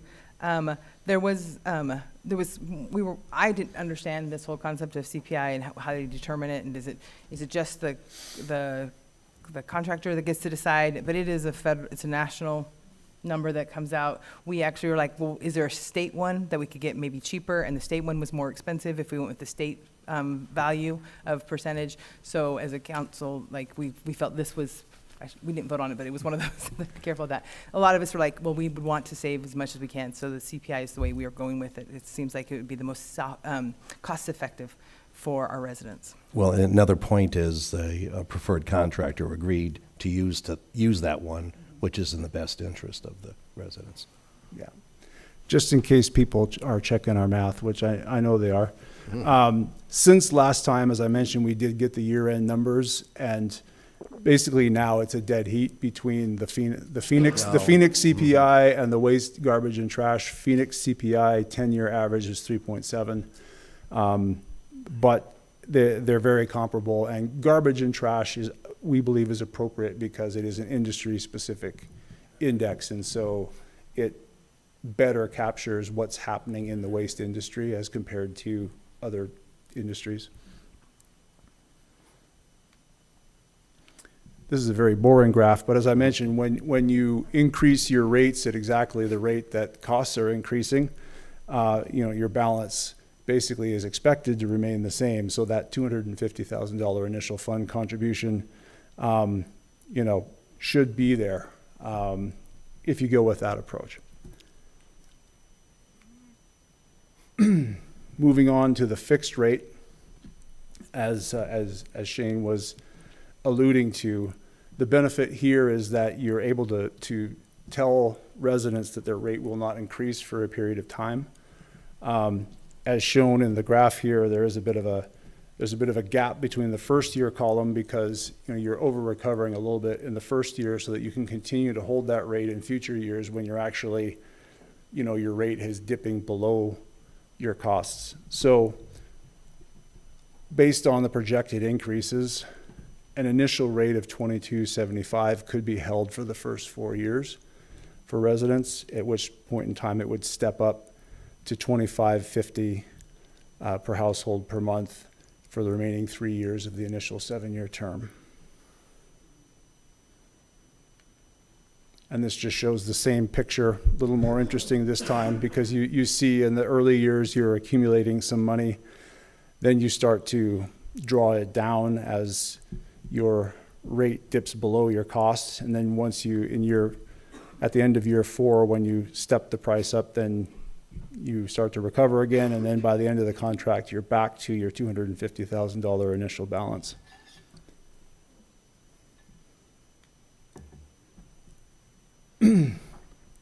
So just summarizing these two, the lines that you see here are basically the lines you saw on the previous graph shown superimposed on each other. So with the annual adjustments approach, you start at 2161 and you're expected to increase relatively steadily, whereas with the fixed rate, you're held for 4 years and then you step up.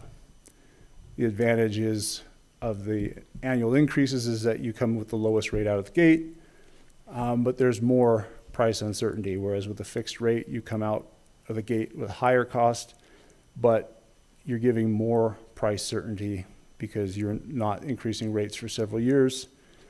I want to stress the point at the bottom that actually the total cost to residents over the time period is the same because, naturally you need to adjust your rates on some schedule so that you are keeping up with costs, but it's a question of the timing of it.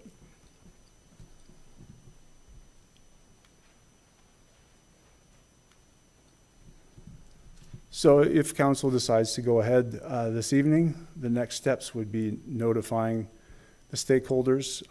Naturally, the largest stakeholder is the general public, but also the other contractors that provide service in the area. The contractor will submit a final transition plan, which they're required to submit under the contract. They'll have some busy months ahead of them as they're purchasing equipment and mobilizing and getting ready to start service. The town would be developing the policies and procedures, the detailed ones, probably to be ratified through a resolution. There'd be public education and outreach ramping up so people know what to expect and the schedule of events. And the town will be purchasing and distributing carts. Actually, the contractor distributes the carts, but the town purchases them. And questions? Mayor and council, Yes. just wanted to reiterate, I know that we've been on a fairly long journey and it really, the rubber kind of hit the ground at the November 18th meeting, and a lot has transpired since then. The options in front of you tonight would be obviously to do no action. I just want to make it very clear that, what options are in front of you for consideration. A no vote tonight without any further discussion would be just that, the status quo for the community. Another option would be to table the item tonight. That would take a specific, we would ask for maybe a date specific if you do table this to bring it forward again. as an option. And then the third option would be to consider the contract in front of you and to adopt the ordinance and then take action on the contract and adopt it. So those are the three primary options in front of you tonight. Great, thank you. Questions to my left that haven't been clarified or based on this presentation? None for me. I was actually just going through all of the comments that were made as I took my notes, and I feel like staff answered those questions and my questions over the past few months, so thank you. Thank you. Any questions to my right? Any additional? At this time, thank you. I don't think we have any questions now. I'd love to hear, you heard earlier there was some questions on who's Waste Connections, and I think you've acquired RAD and some other, so if you want to just touch on that. And something came to my mind, what happens if, there was a strike up in Tucson for bus drivers, right, not too long ago. Can you just touch, when you're dealing with that, what would happen if all of a sudden, what's your policy? Because we would have to have trash service, and if all of a sudden the drivers went on strike, what would we do? Yeah, I'll touch on that for sure. Mr. Mayor, Council, thank you guys for having me. First, I apologize for my voice. One of my best buddies got married over the weekend in Napa, California, so I don't know if it's the wine or the dance moves that took my voice out, but I thought it was important that I got back and hearing tonight from the residents, introduce myself and also the company I'm so proud to work for. My name's Ty Tossenson. I'm the Division Vice President for our Arizona, New Mexico, and El Paso districts. And I'm proud to say I've been playing in trash for about a third of my life. So I've worked for this company for 12 years, and it truly is a special company. And to be candid with you, I love that you guys don't know who we are, because that's part of our design. We are a decentralized company. I guess I should take a step back. So we're actually the third largest trash company in the country, behind Waste Management and Republic. We operate in 45 plus states. We have 24,000 employees. We do, again, for transparency, we'll do roughly $10 billion this year. So we're a very big company, but as part of design, we don't like to feel like a big company. We see value in the local districts. We allow our local leadership, myself included, my general managers there in the back, Danny Flores, to make decisions that are in the best interest of Waste Connections values, which I'll touch on, and in the best interest of the community. Those values are very important to me and to this company, and why I've chosen to stay with them for 12 years. And there was a gentleman that came up and made a statement earlier that I respectfully disagree with, and he said that those safety statistics do not apply to your town. And we weren't always a big company. We started in 1997. We bought a little trash company in Vancouver, Washington. Our CEO, Ron Middlestat, and Daryl Chambliss, who's our COO currently, and they were off to the races. They wanted to grow big. They wanted to grow fast. And our values went as such: customer service, integrity, then safety, okay?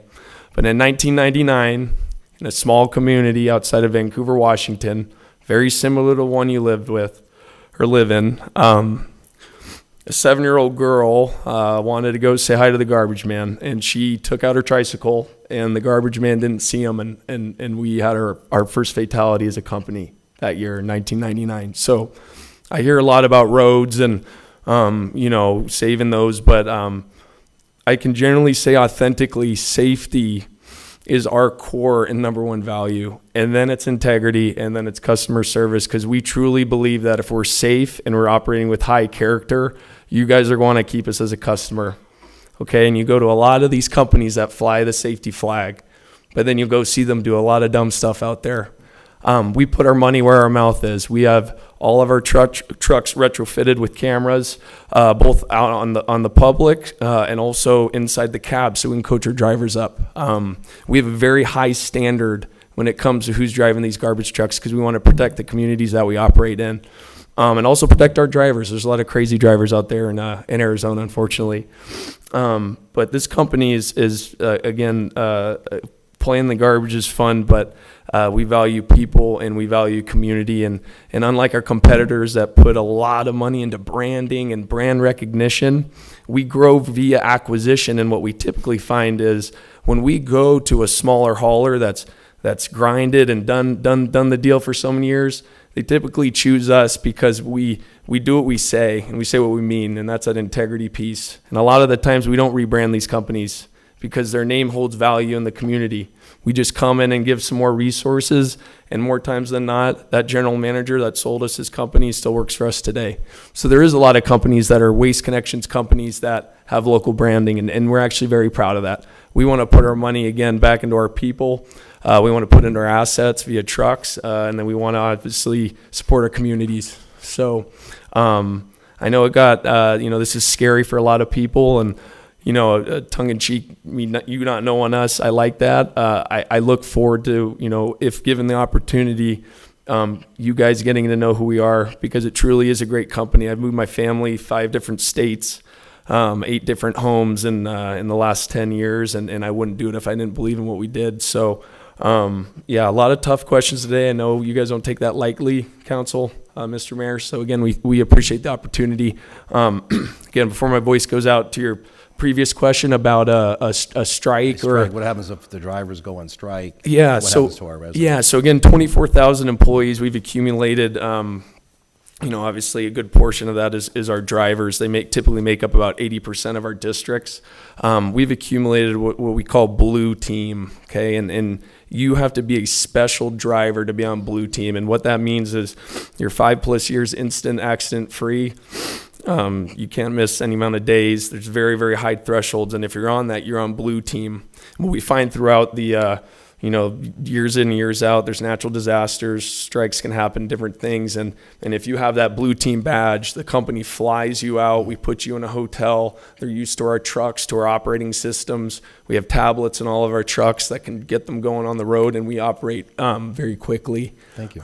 But yeah, that's how we would combat that. Appreciate that. Yeah. Was there anything else that you wanted to touch on from what you heard earlier, or do you think you've covered it pretty well? Yeah, I think it's important. I don't, from a bidding perspective, a lot of folks, having some competitors with lower rates, it should be said that we were the lowest bid.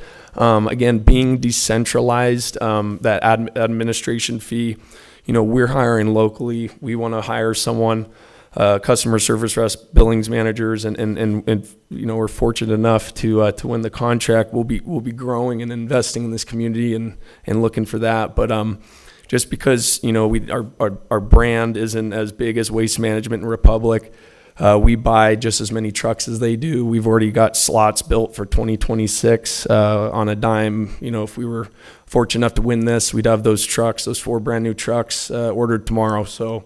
We're very much on it just because, our name isn't Waste Management or Republic. Right. So, thank you. Yep. Colleagues, any questions for Ty at all? No? I have a question for staff, but. Yes. Did you want to finish with Ty? Did you have a question for Ty? Yeah, no, I don't. Okay, so I have a question for Shane. Ty, I think you can sit down. Yeah, Thank you. yep. The one thing I was looking back at my notes, the one that came up over and over again was the bin cost of being picked up.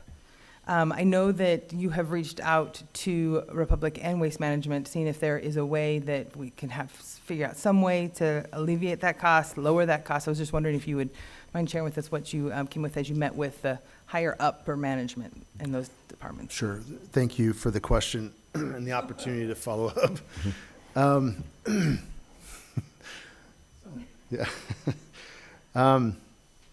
So, as we tried to put together the best program that we could for your consideration tonight, the big outstanding reality is that when our residents are calling their current providers and saying, hey, the town's looking to do this and, we're going to have to jump ship, they're being told that there's going to be a collection fee assessed. And the typical fee that I've heard is $75 a bin. So most homes have at least 2 bins, and we can all do the math. So, one of the things that we've done in this, and maybe I'll let John explain in the ordinance that's in front of you, We've tried to tackle some things to protect our residents where our authority allows us to. And then so he'll explain that, but before he does, I'll tell you about my calls with these two vendors. We already know Waste Connection has said that they're not going to charge any of their customers, and it's not their business practice to do that. Even outside of this, they can point to other examples where they weren't the winner of a bid, and they didn't charge their customers, which I think is very admirable, Ty. So thank you as a corporation taking that position. When I spoke with I'll reference my conversation with Waste Management because I think I got more information from that conversation. Apparently, it's an industry standard when a customer calls to sign up for service. It's not typically a formal contract that you sign, but they are saying that they assess an installation fee, so they'll bill you. We may not remember, I don't remember this, but they bill you for bringing the carts out initially. And then you're signing an agreement that when you cancel service with them, they're going to bill you again to come out and collect their asset. And when I talk to Waste Management, they've got some 9,700 homes that they serve here in our community. And doing the math, it's going to cost them, and this is just back of the napkin estimates, but it'll cost them about $500,000 to come out and collect all of those cans. And so it's a real cost for these companies to come out and pick this stuff up. Now, to Waste Management's to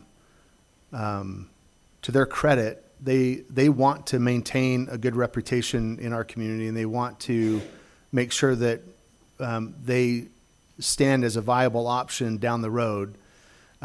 They've told me that they're willing to limit their fee to just one can, so $75. It doesn't matter if there's 3 cans out there or 2 cans out there. It'll be just a one can fee to come out and collect. What I want to say, I guess, in terms of Republic, I didn't get a firm consideration from Republic. So my best statement to you tonight is that they do intend to charge the $75 fee per can in collection. Shane, can I just interrupt there really quickly? Because, we heard from some residents that, choice is important and they can shop around and switch. But if they did that, there would be, if it was Waste Management, for sure, it would be at $150. The front end. It would be, on either end of that, right? So, the reality is for customers, all of us in here that have services, with any of these major brand companies, we're looking at costs on the front end and on the back end for making a change. And that's just the reality of it. What I am wanting to make clear is that the proposal in front of you tonight means an end of that for our community. If you guys were to adopt this contract for service, the cans would now belong to the town, and whether a renter leaves or the home is sold and a new buyer comes into that home, it's the town's can. And that can is assigned to the house. And so, residents aren't going to be faced with the, installation fees and collection fees. It's a town asset. And including if in 7 years, not saying that's going to happen, that we went with a different provider, the can's ours. Our cans it's stay connected to the homeowner.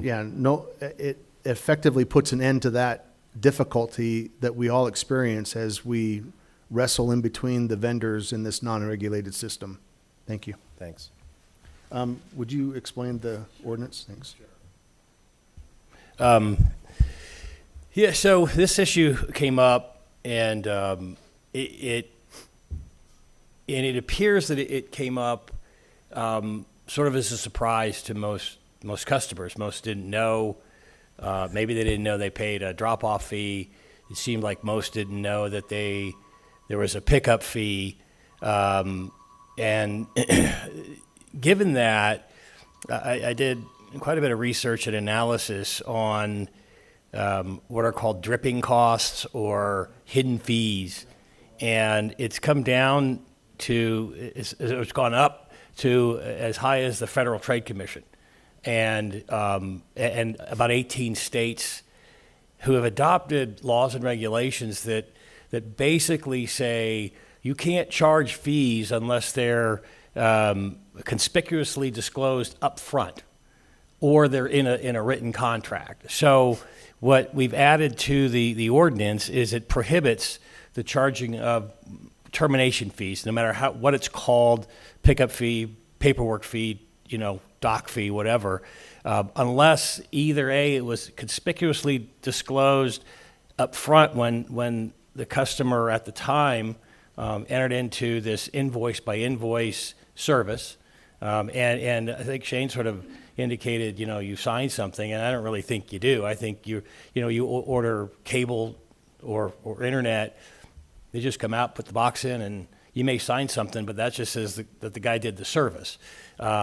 It's a little bit, the best example is whenever you download any kind of software, you agree to terms of service, God knows what it's obligating you to do, right? So the Federal Trade Commission and a number of states are now trying to basically protect, consumer protection laws to increase transparency. So that's what our ordinance, if it's adopted tonight, would do. It would prohibit any collector under this, that this code section applies to charge any sort of termination fee, bin pickup fee, or whatever, no matter what it's called, and as a result from the town awarding a contract under the ordinance, unless the termination fee was clearly and conspicuously disclosed up front, essentially to the same level that the monthly or invoice fee was. So if you called a solid waste company and they said, we'll charge you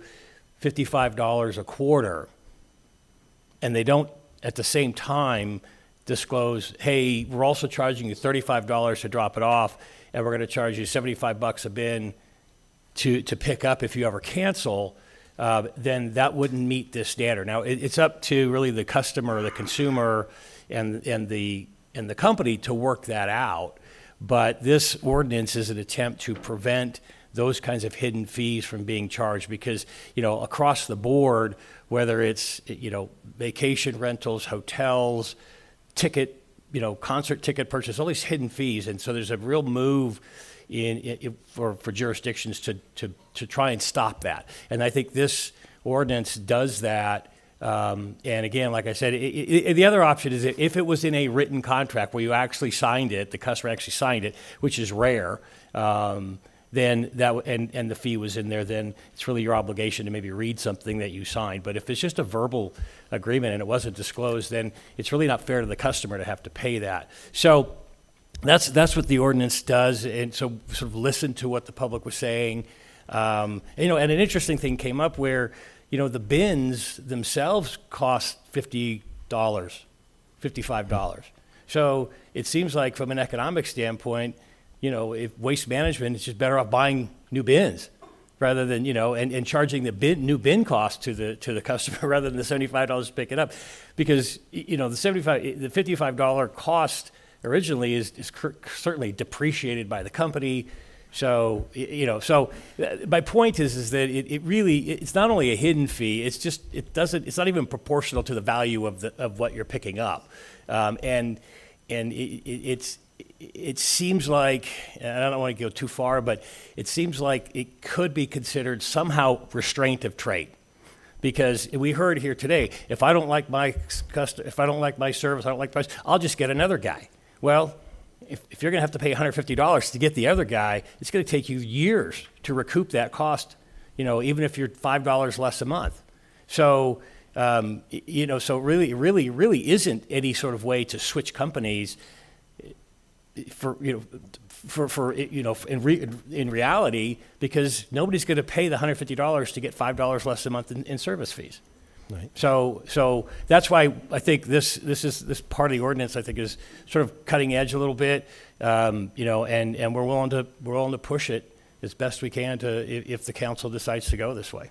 Thanks. And John, can you touch on too, there was, you know, opting out, choice, you know, two different ones. Can you touch on the statute a little bit that? Right.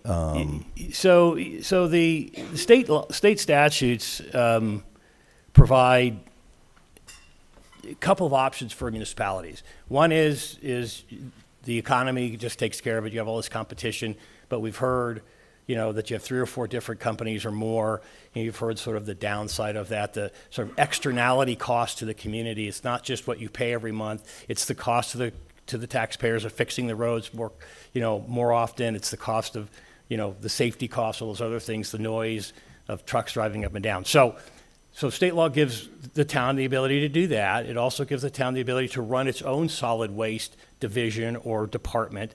And a lot of cities and towns, as they get bigger, decide they're going to go do that. And the middle ground is that state statute gives this town and other cities the ability to have a sole provider for residential customers.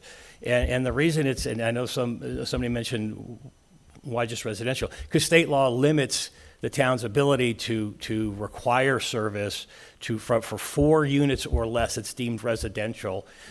So anything above that, 5-plex, a 6-plex, commercial, they're out on the economy competing for whomever. Doesn't mean that Waste Connections isn't going to compete for those commercial contracts either, but that's completely separate from what the town could. So that's the limitations the town is faced with.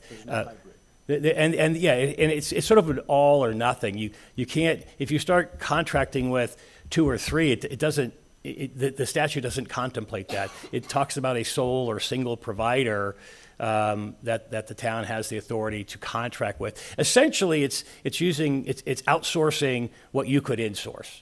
You know, if the town decided it was going to create a solid waste division or department, this is basically doing that, but it's outsourcing it to the private sector. And so that's the limitation. And a couple of other comments, there was mentioned, well, what if I have a home-based business? Well, you're still a residence in terms of the type of use of the house. So that, you don't sort of get to opt out because I'm a commercial use. It really is sort of a common sense approach. 5 units or more, commercial, industrial, office, those are all exempt because we aren't allowed to require those types of uses to contract with the town's provider. And so, Mayor and Council, what exclusions we did build in under what we're authorized to do, and in response to what we were hearing from the public, are those neighborhoods that are governed right now by a valid contract for service. The contract in front of you and the ordinance allows for provision for staff to waive those neighborhoods if they qualify. And then there's a provision there to waive large lots. And again, there's a qualifier there. In order for them to get the waiver, they have to prove that they have existing commercial service to handle that. Again, the idea is that we're also trying to address the desert dumping scenario. And so it's required that all households are under some contract for service. Whether it's the town service or it's commercial service on the large lot system. So I just wanted to clarify. Thank you. Any additional questions? To my right, to my left? So Mayor, you have those, if you do choose to go with a contract, there's the 2 options that we would need direction from you. Right. And then you have those other options, do nothing or table this. So I just wanted to make sure we're clear on this. And remind us, because one is the graduated rate and one is the flat rate. So there's the annual adjustment rate. Right. And then there's the fixed rate. Right. Those are the 2 that you're Those are the referring to. 2. If you decide to go with a contract, we need clarification on which of those 2 options you would like to move forward with. And that would be on B, not A. A is the ordinance, B is the contract. You have to pass the ordinance in order to enter into a contract. So, before I move a motion, I just want to make a quick comment. I mean, this has been something we've been wrestling with and studying, for almost a year. And it came out from our strategic planning session about a year ago, mainly a lot attributed to the maintenance of the roads, and obviously we're not being reimbursed by gas tax to keep up our roads.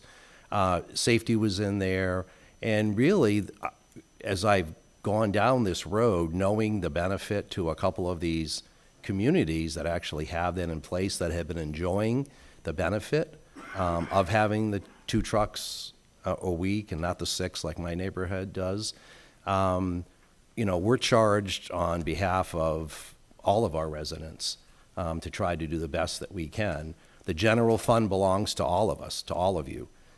So when it comes to those costs of maintenance, it's all of your money that we're cognizant of. And as you saw by the slide, from a cost perspective, it's gonna be a small increase, but only after the contract runs out. But it's going to save significantly 75% of our community, along with all of these other benefits that we have touched on. So I don't know what my colleagues are going to do, but at this point, unless someone wants to add any additional comments, I'm going to throw it out there for a motion. All right, I will. I just want a clarification. On the ordinance, I am not deciding between fixed or. I'm sorry, say that again? On the ordinance, I'm just asking to approve the ordinance, correct? Right, yeah, Not it's a doing the rate. two-step, so. Okay, just want to make sure. So, Mr. Mayor, I move to adopt ordinance number 2025-179. And I'll be looking for a second. Second. We have a motion and a second. Is there any further discussion? Hearing none, I will call for the question. All those in favor signify by aye. Aye. Aye. Aye.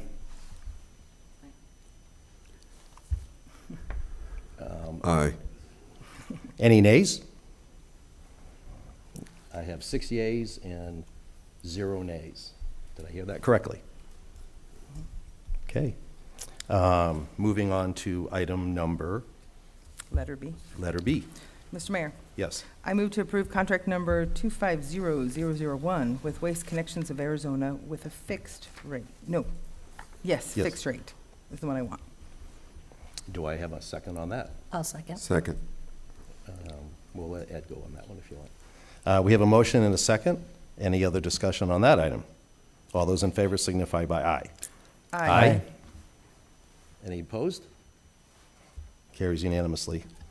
Thank you, staff. Thank you, everybody. I guess we'll be working with you, Ty, and you'll, more importantly, you'll be working with the community at the end of the day. Thank you. Item number 11, Madam Clerk. Discussion and possible appointment of a member to the Planning and Zoning Commission. Thank you. Tonight we'll be nominating a volunteer for the Planning and Zoning Commission. He's not here, he couldn't be here this evening, which he notifies us of, but I'm pleased to nominate Aaron Escamilla. Mr. Escamilla brings extensive experience from the mining industry, where he has demonstrated exceptional skill in managing land resources and collaborating with state and federal agencies to ensure responsible environmental stewardship. We're grateful to Aaron for his application and interest in serving on planning and zoning, and I'll entertain a motion for him.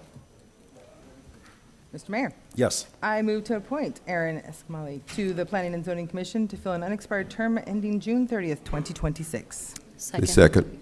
We have a motion and a second. Any other discussion? All those in favor signify by aye. Aye. Aye. Any opposed? Congratulations to Aaron. I'm just reiterating he's not here this evening. That's what I was told. But we'll welcome him to this table in the future, and we'll be working with Chair Ferguson as we move forward.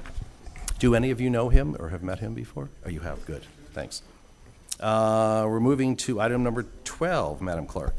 Town Manager's Report highlighting employee and department accomplishments, capital improvement projects, development projects, and town events. Thanks. And I'm probably guessing, and with time being constrained, you're probably going to make this brief. That's not a suggestion. I mean, it's just. We will be brief, and to guarantee that we'll be brief, I've asked Beth to give us give us the Okay. report. Welcome, Beth. Mr. Mayor, members of the council. Do we? Oh.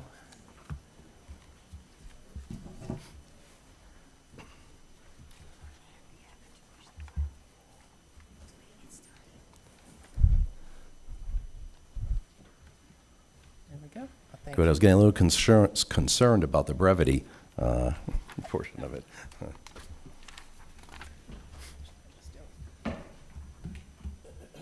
So we have, oh, never Mike. mind, it's on my sheet. We have 4 new employees that we want to welcome. We have Joanna Collins in Parks and Recreation, Adele Lee in Finance, Michael Garcia in Park and Recreation, and Ricky Orr in our Department of Law. And we are also celebrating 2 anniversaries. We have Melina Carrizosa and Ron Bishop, who are celebrating 5 years and 15 years respectively. Close on Ron.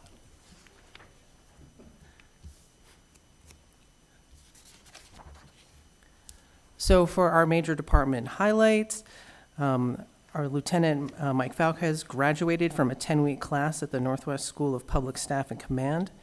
And sadly, Lieutenant Juan Zamora will officially retire from Sarita PD on February 14th. We also had in IT, Ron Bishop again. He was a speaker at the Building a Talent-Ready Cyber Workforce. And Jorge Rodriguez has accepted a position as the town's new network administrator. We also wanted to give everybody an update from Park and Rec that our LVCC Community Center, it has experienced some back orders and delays, but the construction is now substantially complete and furnishings have been delivered. And we will be starting operations. We're still scheduled for February 3rd with a grand opening that will be scheduled on February 27th. We also wanted to give everybody a reminder that the fields have been reopened, that all the cleaning has been completed and all the fields are opened. The cleanup efforts that started in early November were finalized after approximately 2 months of extensive high-powered vacuuming and hand cleaning. Another quick update from Park and Rec is that in January, the Parks team began installing the disc golf course at Man in the Maze, and the installation will continue well into February.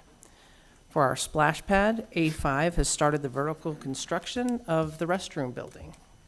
And we are still on track for that substantial completion at the end of March. So, a quick update from Public Works. On December 4th, we put out a week's worth of flags to commemorate Pearl Harbor Day. We are now up to 226 U.S. flags that are displayed along Rancho Cerrito Road and portions of Rancho Cerrito Boulevard.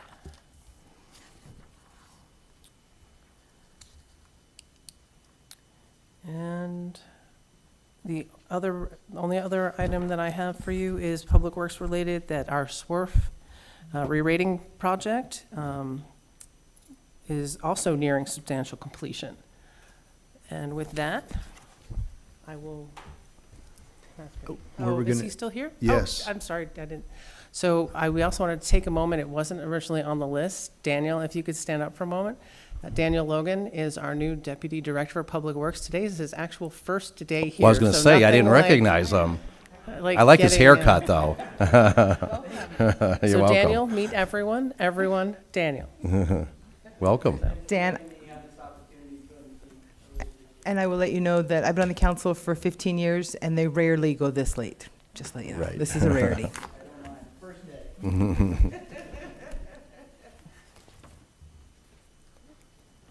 Does that conclude it, Beth? Yes, thank you. Yes. Any questions for either Beth or Shane? Seeing none, I'll move on.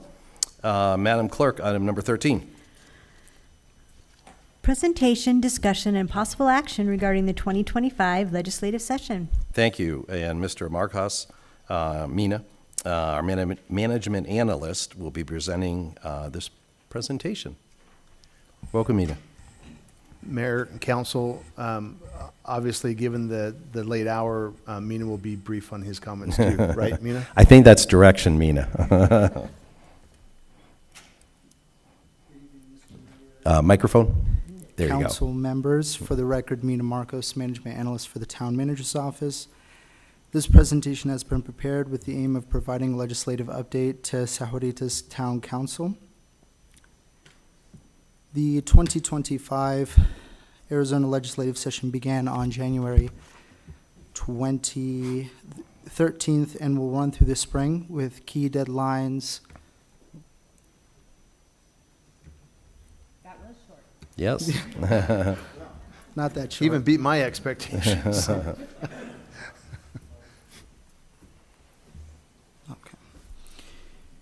As I was saying, the 2025 Arizona legislative session began on January 13th and will run through the spring with key deadlines and events shaping the legislative process. The deadline for the Senate bill introductions is 5 p.m. on Monday, February 3rd, followed by House bill introduction deadlines running to Friday, February 7th. Crossover week will begin on Monday, February 24th, to Friday, February 28th. March 28th will mark the last day for the House to consider Senate bills and the Senate to consider House bills. And finally, the statutory deadline for adjournment, known as sine die, is set for Saturday, April 26th. Historically, however, sessions often extend beyond this date depending on legislative issues. As we look to this year's legislative session, it's important to recognize that the timing for adjournment may extend beyond the statutory deadline due to significant yet specific factors for each budgetary formulation for each session. This year, the ESA program and Proposition 123 will be two critical issues that will forecast the completion of the budget process, thus determining the completion of the 2025 legislative session. Given the narrow majority, crafting the budget will require bipartisan cooperation and negotiations to reach a final agreement that will then be signed by the governor. In addition, the state legislative budget is currently in a strong and healthy position with projections indicating an estimated $120 million surplus when the budget is expected to be finalized. I'd like to shift our focus over to vital bills currently on the legislative docket, which will be split into three categories. For the sake of brevitivity, I will be very brief and only highlight the most critical bills, though staff continues to monitor a much larger selection of legislative bills. The first category concerns local control. SB 2222, which was an introduced version of HB 2275, requires cities and towns and counties to submit a report at least 90 days before entering into settlement agreements over $500,000. This bill, which is an issue of local control, has been introduced but yet and has not yet to be signed to a committee, though staff continues to monitor its status. HB 1013, which was a reintroduced version of SB 1056 in 2024, prohibits municipalities, councils, the county boards of supervisors from levying any assessments or fees without a two-thirds vote. The bill language states that the regulation of increases in municipal assessments is a matter of statewide concern. The league is opposed to this bill. The league opposed the bill in committee, citing concerns over imposing minority rule, implementing local government's ability to make these decisions with a simple majority, and that the bill would disproportionately affect small rural communities. Staff expects the bill to move quite fast within the few weeks after the 3-4 split vote occurring on the 15th. And SB 1013 has also been introduced as a Senate concurrent resolution, and that has yet to be signed to a committee. And we will go over concurring resolutions further in the presentation. The second category of bills concerns housing development and zoning. HB 2301 states in January 1st, 2026, municipalities and counties are required to implement an instant permitting process for solar power and home power installations, requiring and including the use of online automated platforms capable of issuing permits immediately upon submission of compliant applications. Staff is currently monitoring the bill for any changes, but community development does have concerns over safety issues with solar app. However, again, as stated before, we're monitoring the progress. HB 2317, 2319, and 2371 all operate similarly in prohibiting municipalities from setting standards for designs or building materials. Out of the three bills, however, 2371, which is again a reintroduced version of HB 2570 from 2024, is the most concerning. The bill limits municipal authority on minimum lot sizes and architectural standards for single-family homes. Essentially, these bills would transform the landscape of zoning and development in the community, and because of this, staff is again in the process of communicating with Community Development Council members and monitoring the bill for any momentum. The third category concerns concurrent resolutions. It is worth mentioning that concurrent resolutions are considered by both chambers. They provide for the submittal of a referendum to voters, or initiate legislative action to amend the state constitution. Concurrent resolutions are also not signed by the governor. Rather than actually trying to pass the bill through the governor, members of the legislature, staff has noticed in recent years, the legislature is trying to pass their more controversial issues through ballot initiatives. As specifically, again, it's an intentional strategy to bypass the governor's veto pen and go straight to the voters. And doing so would require that the bills would not become active until November of 2026. With this in mind, House Concurrent Resolution 2021 promotes to exempt the sale of food items intended for human consumption and from municipal transaction privilege taxes beginning on July 1st, 2027. If passed by the legislature, this legislation would be submitted to the voters at the 2026 general election. This measure will be referred to the ballot and will bypass the requirement for the governor's signature. The League is opposed to HCR 2021, citing that it, along with the rental tax appeal, is a stepping stone for the loss of local control of municipalities. Though Sahuarita does not have a food tax, HCR 2021 will continue to be monitored by staff as an issue of local control. And with that, council members, I'm available for any questions. Thank you. Any questions? To my left or my right? And that was in a presentation form, but is there any action that you need, Shane, or needs? Mr. Mayor, members of the council, one of the reasons we go in advance to the council to establish your legislative priorities is so that, we can react and be more responsive on the floor at the state legislature. So any of these bills that you see that we bring up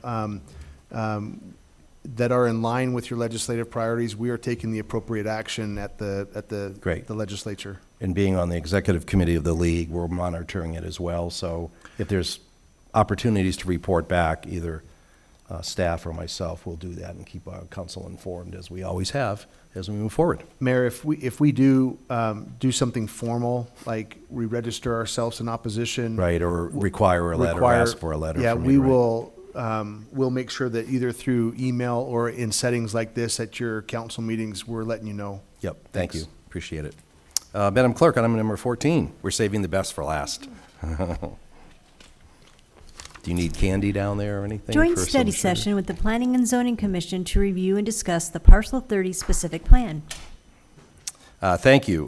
This is a study session with our fantastic Planning and Zoning Commission regarding the proposed Parcel 30 specific plan.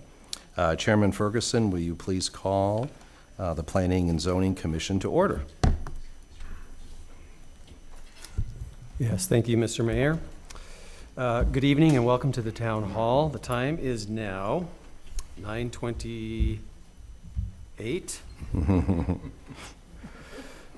p.m. and I hereby call to order this meeting of the Sahuarita Planning and Zoning Commission.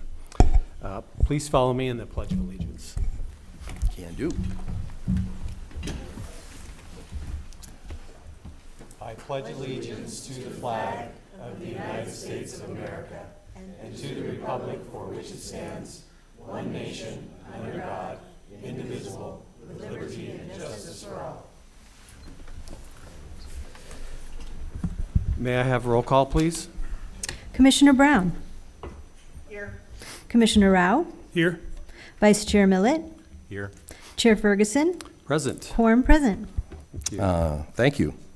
Anna Cassidy will introduce the item, and representatives from WLB Group will be participating. Whoops, I don't think you're Anna.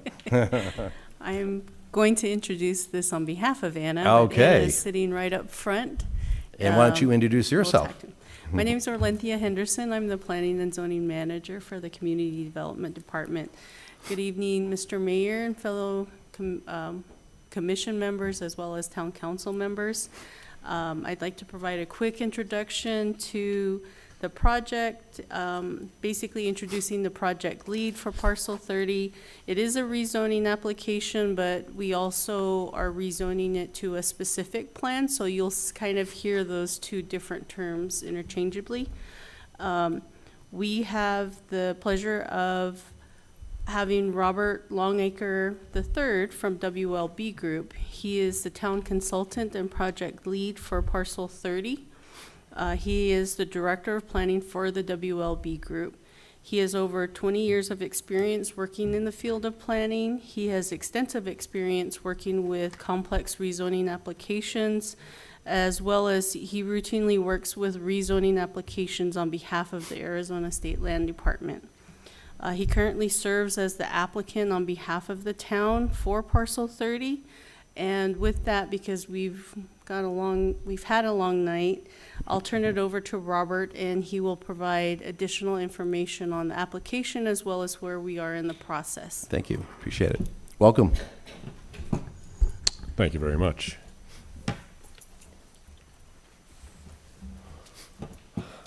Thank you, Orlanthia, for the introduction. Rob Longacre, WLB Group. Pleasure to be here with you this evening. Just so you're aware, WLB Group is a firm based in Tucson. We're a land development consulting firm providing civil engineering and land planning, landscape architecture, and hydrology. I've been working as a landscape architect, land planner for the last 27 years for WLB. Went to grad school at the University of Arizona, got a Master of Landscape Architecture and Planning. Started working at WLB 27 years ago and have never left. I know we're late. It's just my brief presentation I have for you this evening. We're hardy up here, so don't worry about it. So thank you. The work session, the study session is a good opportunity for you to ask questions and get a better understanding of the project. Of course, there are hearings coming up. Planning and Zoning Commission is going to be after this, and then following thereafter, there will be a council hearing where you'll make final action on the rezoning. So let me get to it. First of all, here is the site. If nobody's familiar with where the site is, it's easy because it's just south of actually where we're sitting today. Site consists of approximately 233 acres. It is owned by the town. Proposed rezoning from RH to specific plan. All right, so what is the purpose and intent of a specific plan? The Parcel 30 specific plan is the zoning entitlement that has been prepared to create the foundation for the development of the property. The specific plan is uniquely appropriate in this instance where land is intended for development and where a master developer or end user is not yet determined, and that is the case with this property. So why a specific plan? Specific plan is a flexible zoning entitlement that enables the land to best meet the market demand. The specific plan in large part relies on the existing town code and provides supplemental regulations to provide a regulatory framework for future development. In this case, the specific plan focuses on one specific zoning district within the town, and that is the mixed-use zone. The property is primarily intended for commercial recreational uses with supporting ancillary retail and commercial uses. It would also allow multiple dwelling residential, office, and other complementary uses. All right, let me give you a brief history of the property, just so we are aware of how it was used previously. There is an 87-acre, let me go back to the site plan for a moment. You can see there's a portion of the property that lies north of the railroad spur. It consists of approximately 87 acres. And that is the former location of the mill and tailings deposition area for what was called the Eagle Pitcher Mill Facility. Between 1943 and 1959, this facility processed lead zinc ore. In the late 1960s, the buildings from the site were removed and the tailings impound area was remediated and capped with 2 feet of soil. Due to the historic use of the property, a declaration of environmental use restriction, a DEWR, is in place for the property, and it regulates the use of the 87 acres of this property. This DEWR, in addition to property deeds, also regulate the use of the property to provide protective measures considering the historical use of the property. I'll talk a little bit more about this in a moment when I talk about the land use plan. And just for the people who are watching, that's what's Man in the Maze Park. Yes. Right now. Yes. So just as Correct. Man in the Maze Park is located in that 87-acre area. All right, compliance with the general plan, Aspire 2035. Of course, there's certain basic tenets of a rezoning. One of the most important is that the rezoning must be compliant with the general plan. And in this case, this proposal is. The specific plan is included in an area called the Sahuarita Square District Area Plan. And this exhibit shows you where the property is located and where it is within that district area. The orange is the limits of the district area. So what is the Sahuarita Square District Area Plan? It's a designation that provides a vision. It's a vision of a new town core that will be the community hub and regional attraction in southern Arizona. Its land use designation is mixed use. The goal of this plan is to have a variety of land uses in proximity to each other to create a diverse area with a range of uses within walking distance.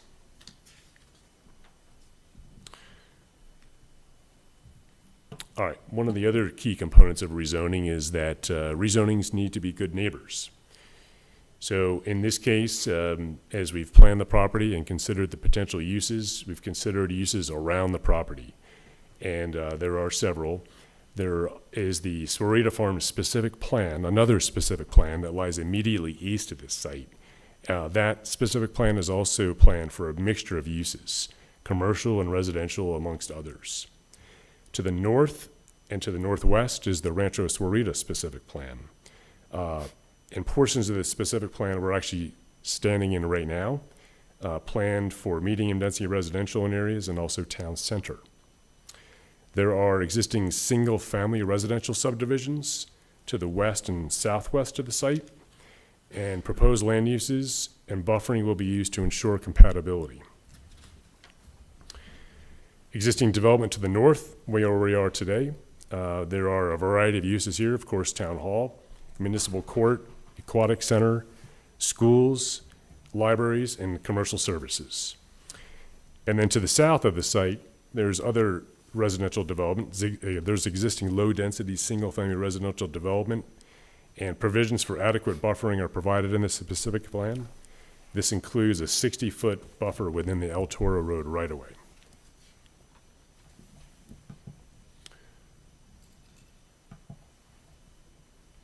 All right, let's talk about the preliminary development plan. Here is what's called the preliminary development plan, the PDP. So what is a PDP? In this case, the plan is a conceptual plan. It shows broad areas for future development. I mentioned earlier that there's no specific user or users for this property yet, and as such, you're not seeing a specific site plan for the property. So the preliminary development plan creates development areas within the property for future development. And the areas you can see are shown in this exhibit. The areas to the south, which are labeled development areas 3, 4, and 5, those are future development areas. The areas to the north of the railroad tracks, areas 1 and 2, those are the areas where Man in the Maze Park is located. Other recreational facilities will be located in there. And then area 1 is approximately 15 acres. That's where your community center was planned. and that area is eligible for use for community uses and associated community uses as well. Other things shown on this plan include surrounding roadways. The heavy black dash line you see in the southern portion of the site is a conceptual planned roadway location. You also see on this exhibit in a magenta color in the south and the eastern portion of the site, those are existing power lines. I mentioned a moment ago buffer areas. You can see to the west the existing residential areas. There is a 40-foot landscape buffer proposed on that area to provide buffering between the uses existing and proposed. And to the south, you can see El Toro Road, which I know is nearing completion under construction. And that roadway and the 60-foot buffer I mentioned a moment ago will provide buffering between future uses and existing uses to the south. Some of the other items that are within the specific plan, one is land use regulations. So what do these do? The purpose of land use regulations is to regulate and provide well-planned and designed development. And regulations are primarily right out of your town code, and they include uses, performance standards and development standards, parking, loading, landscape buffering, screening, streets, and signs. And I'm sure you're all familiar with these and have seen them many times before. Another component of the specific plan is something called secondary planning. This is a new concept, and perhaps you haven't seen it before. And the reason that's in the specific plan is it's an acknowledgement that even after zoning is complete, planning the property is not yet complete. And it's particularly relevant in this case where we don't have specific users for the site. And it acknowledges that there are important issues that still need to be addressed in order to achieve well-planned development. And what it requires is that users for the site need to do additional reports. And those reports focus on these areas that you see here: circulation, both vehicular and pedestrian, drainage, grading, provision of utilities, water and wastewater, and then design standards, and then also geotechnical analysis, which in this case is even of greater importance given the history of the site. As with any rezoning, we always meet with the neighbors. So actually last spring, we did have a formal neighborhood meeting, met in this room, in fact, and it was well attended, shared information about the proposed rezoning, answered questions. Many of the questions are questions you might expect typically from a rezoning. There were questions from folks that lived to the south of the property asking about buffering, questions about drainage issues, permitted uses, provision of water, what will happen with the remediation area, building heights, lighting restrictions, timing development. So I felt we were able to convey great information to the neighbors and that they were satisfied with the information they received. I also think that town staff has had some continued dialogue with neighbors of the property as well to provide additional information. All right, next steps. I mentioned a moment ago, Planning and Zoning Commission scheduled for March 3rd, and I think it's yet to be determined, but either March 24th or April 28th, it'll be in front of Town Council for final considerations. With that, I'm going to conclude my presentation. Purpose of the study session is informative, but also to respond to any questions and comments you may have. So I'm available in addition to members of your town staff. So thank you very much. If it's okay, Chair, if I could just kick off one that came to my mind, because most of my experience with can't even speak this late, specific plans also comes with development agreements where usually those are where the exactions are. And so I was just curious because, you know, we are the landowner of it, and going through the Sahuarita Farms specific plan development agreement, those are in tandem, as well as, I'll never get this right, Orlanthia, Green Valley, is it 2025, the old German piece, I call it?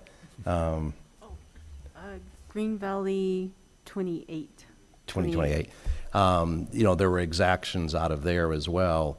So not having somebody in tow where, you know, when Sahuarita Farms came in, that's when we talked about all these other rooftop fees, you know, improving roads, those types of things. So how would this work? Because the only thing I wouldn't want is sort of town-owned property having extra help, so to speak, that hasn't been afforded, private developers that I've worked with in the past. I think as part of the next steps, secondary planning is something that anticipates additional work on the property since we don't know who the users will be.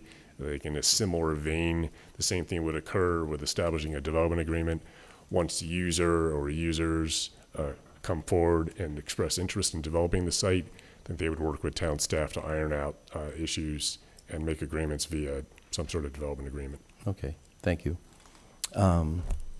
Commissioners, open it up for questions.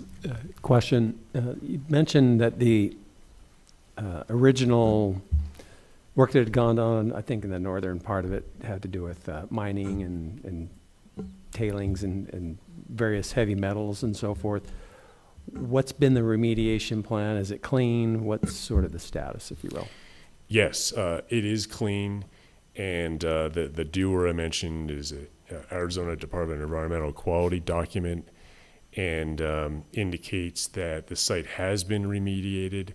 Anything of a noxious nature that occurred on the site has either been removed or capped with soil. Go back to another exhibit.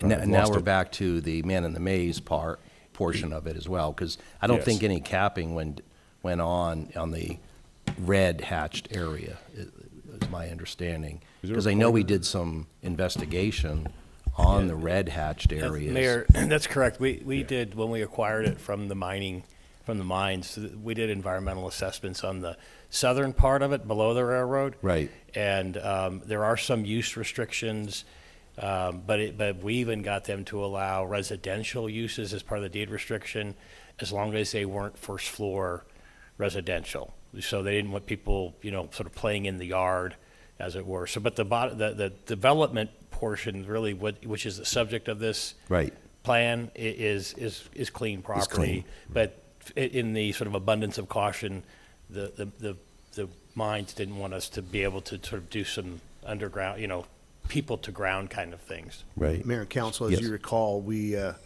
and commissioners, really, prior to acquiring that piece of property, we even went out and did a whole bunch of random core sampling out there, just at random locations, to ensure that we knew what we were buying out there.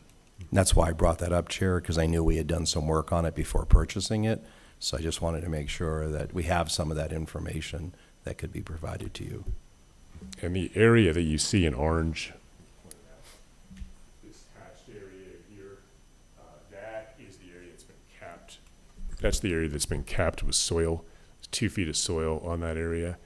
You cannot penetrate that cap, except for the very upper 6 inches or so was not compacted, and the concept there was to allow for some shallow rooted plants to grow on that property.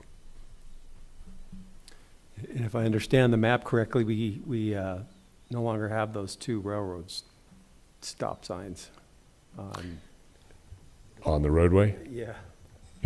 Yeah, that, the roadway going through the site eventually actually will be abandoned. Yes. We haven't quite taken acceptance of that new extension yet. It's under construction, but when it is accepted and it's open to the public, the 2 access points, one is more or less a private access point that the general public really doesn't utilize, but the other one is on that Twin Buttes Road. Those both will be abandoned. And so the only railroad crossing that the public will experience going from west to east on El Toro is actually up there on the north section of La Valida. Any other commissioners have any questions, or council on sort of proceeding going forward? You mentioned that you had some neighborhood meetings and provided, those, in those meetings, more detailed questions. Are those types of questions going to be presented to the Planning and Zoning Commission at the next meeting, or is this just a summary? and we're supposed to dig in and find out those questions now? There are actually a couple things. There's a summary packet in the document. I don't know if you've received it yet or not. If you haven't, prior to the hearing, that contains information summarizing the neighborhood meeting we had, the specific issues that I mentioned tonight and how we've responded to them. And if it would be helpful at the Planning and Zoning Commission hearing, I'd be happy to go through those and provide more information to you at that time. Okay.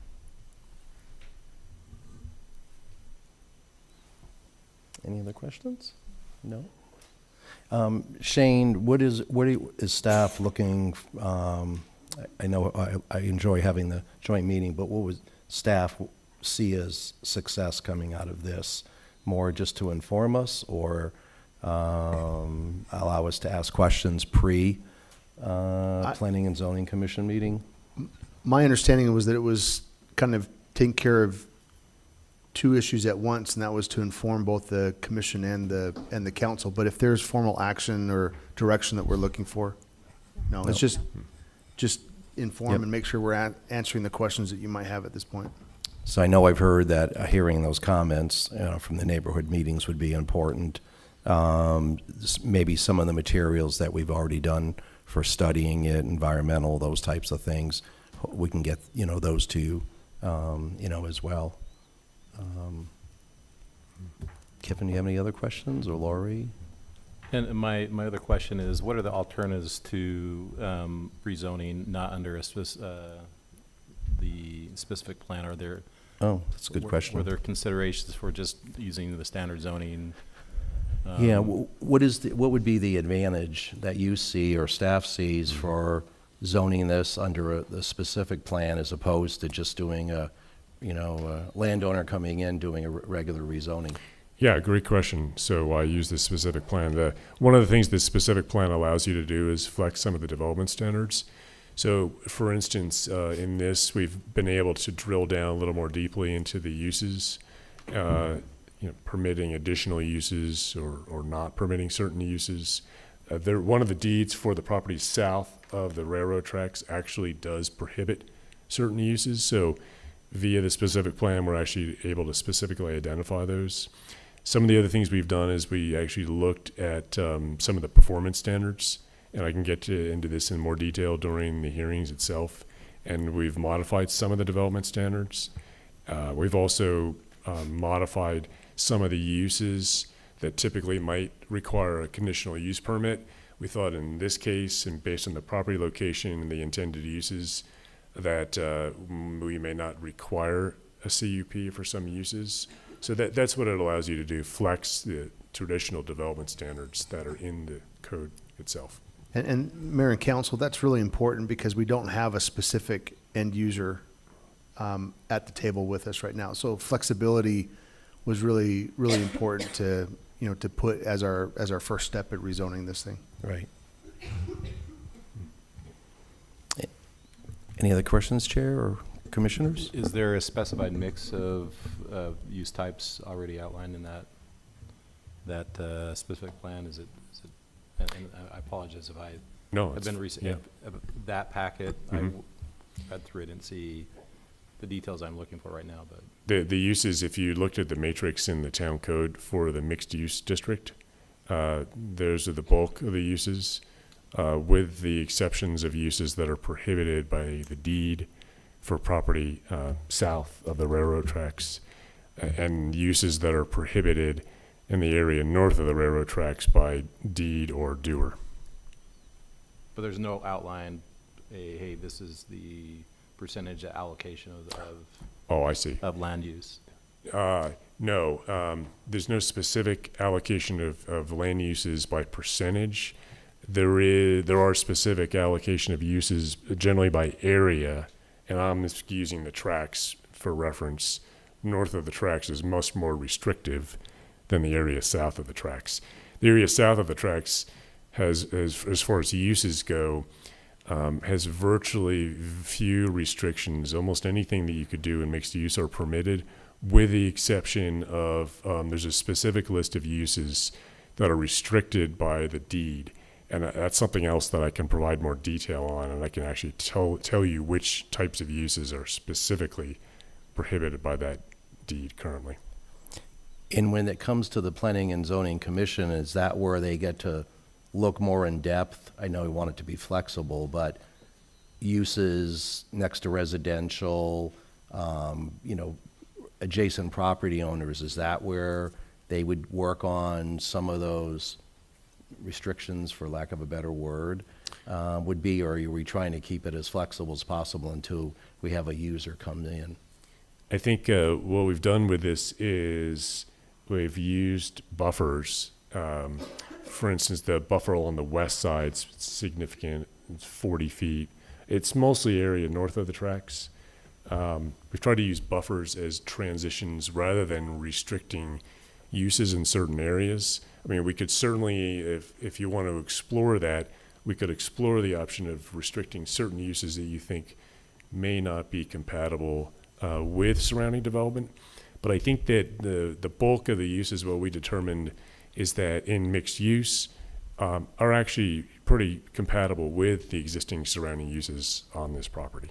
I just see the residential so close to the western boundary that, you know, the more we can do ahead of time instead of when a user comes in and then we're going to have all Mayor, kinds of meetings, why didn't we think about remember that, you know, flexibility is key because the town's not only the regulatory authority, it's the owner/seller of the property. So I would encourage some maximum flexibility because we can sell, you know, if you don't like the use or the proposed use, we don't have to sell that piece of property or ground lease that piece of property to the user.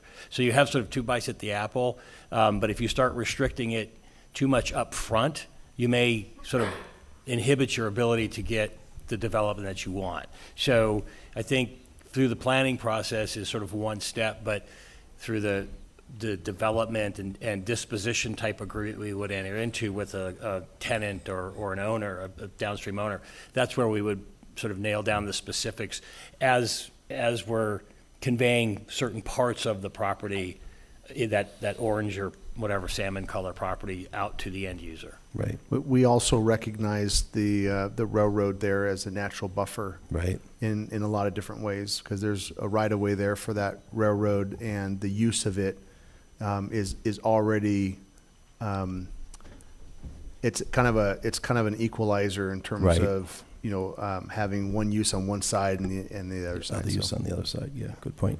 Okay, thanks. I would also offer that your town code actually has performance standards in it currently, to which uses in this would need to adhere.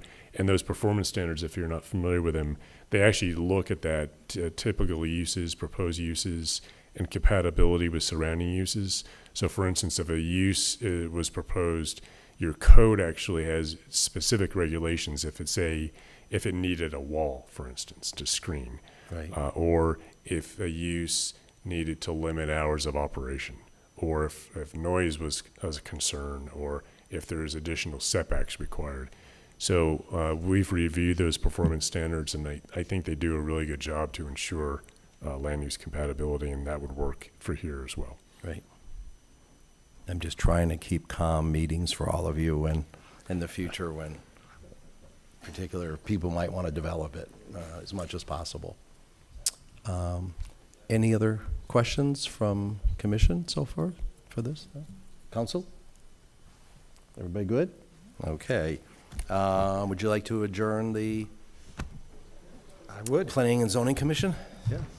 There being no further business, this meeting is adjourned. Thanks. Being no more further business, we're adjourned. I couldn't do that till you did that, so.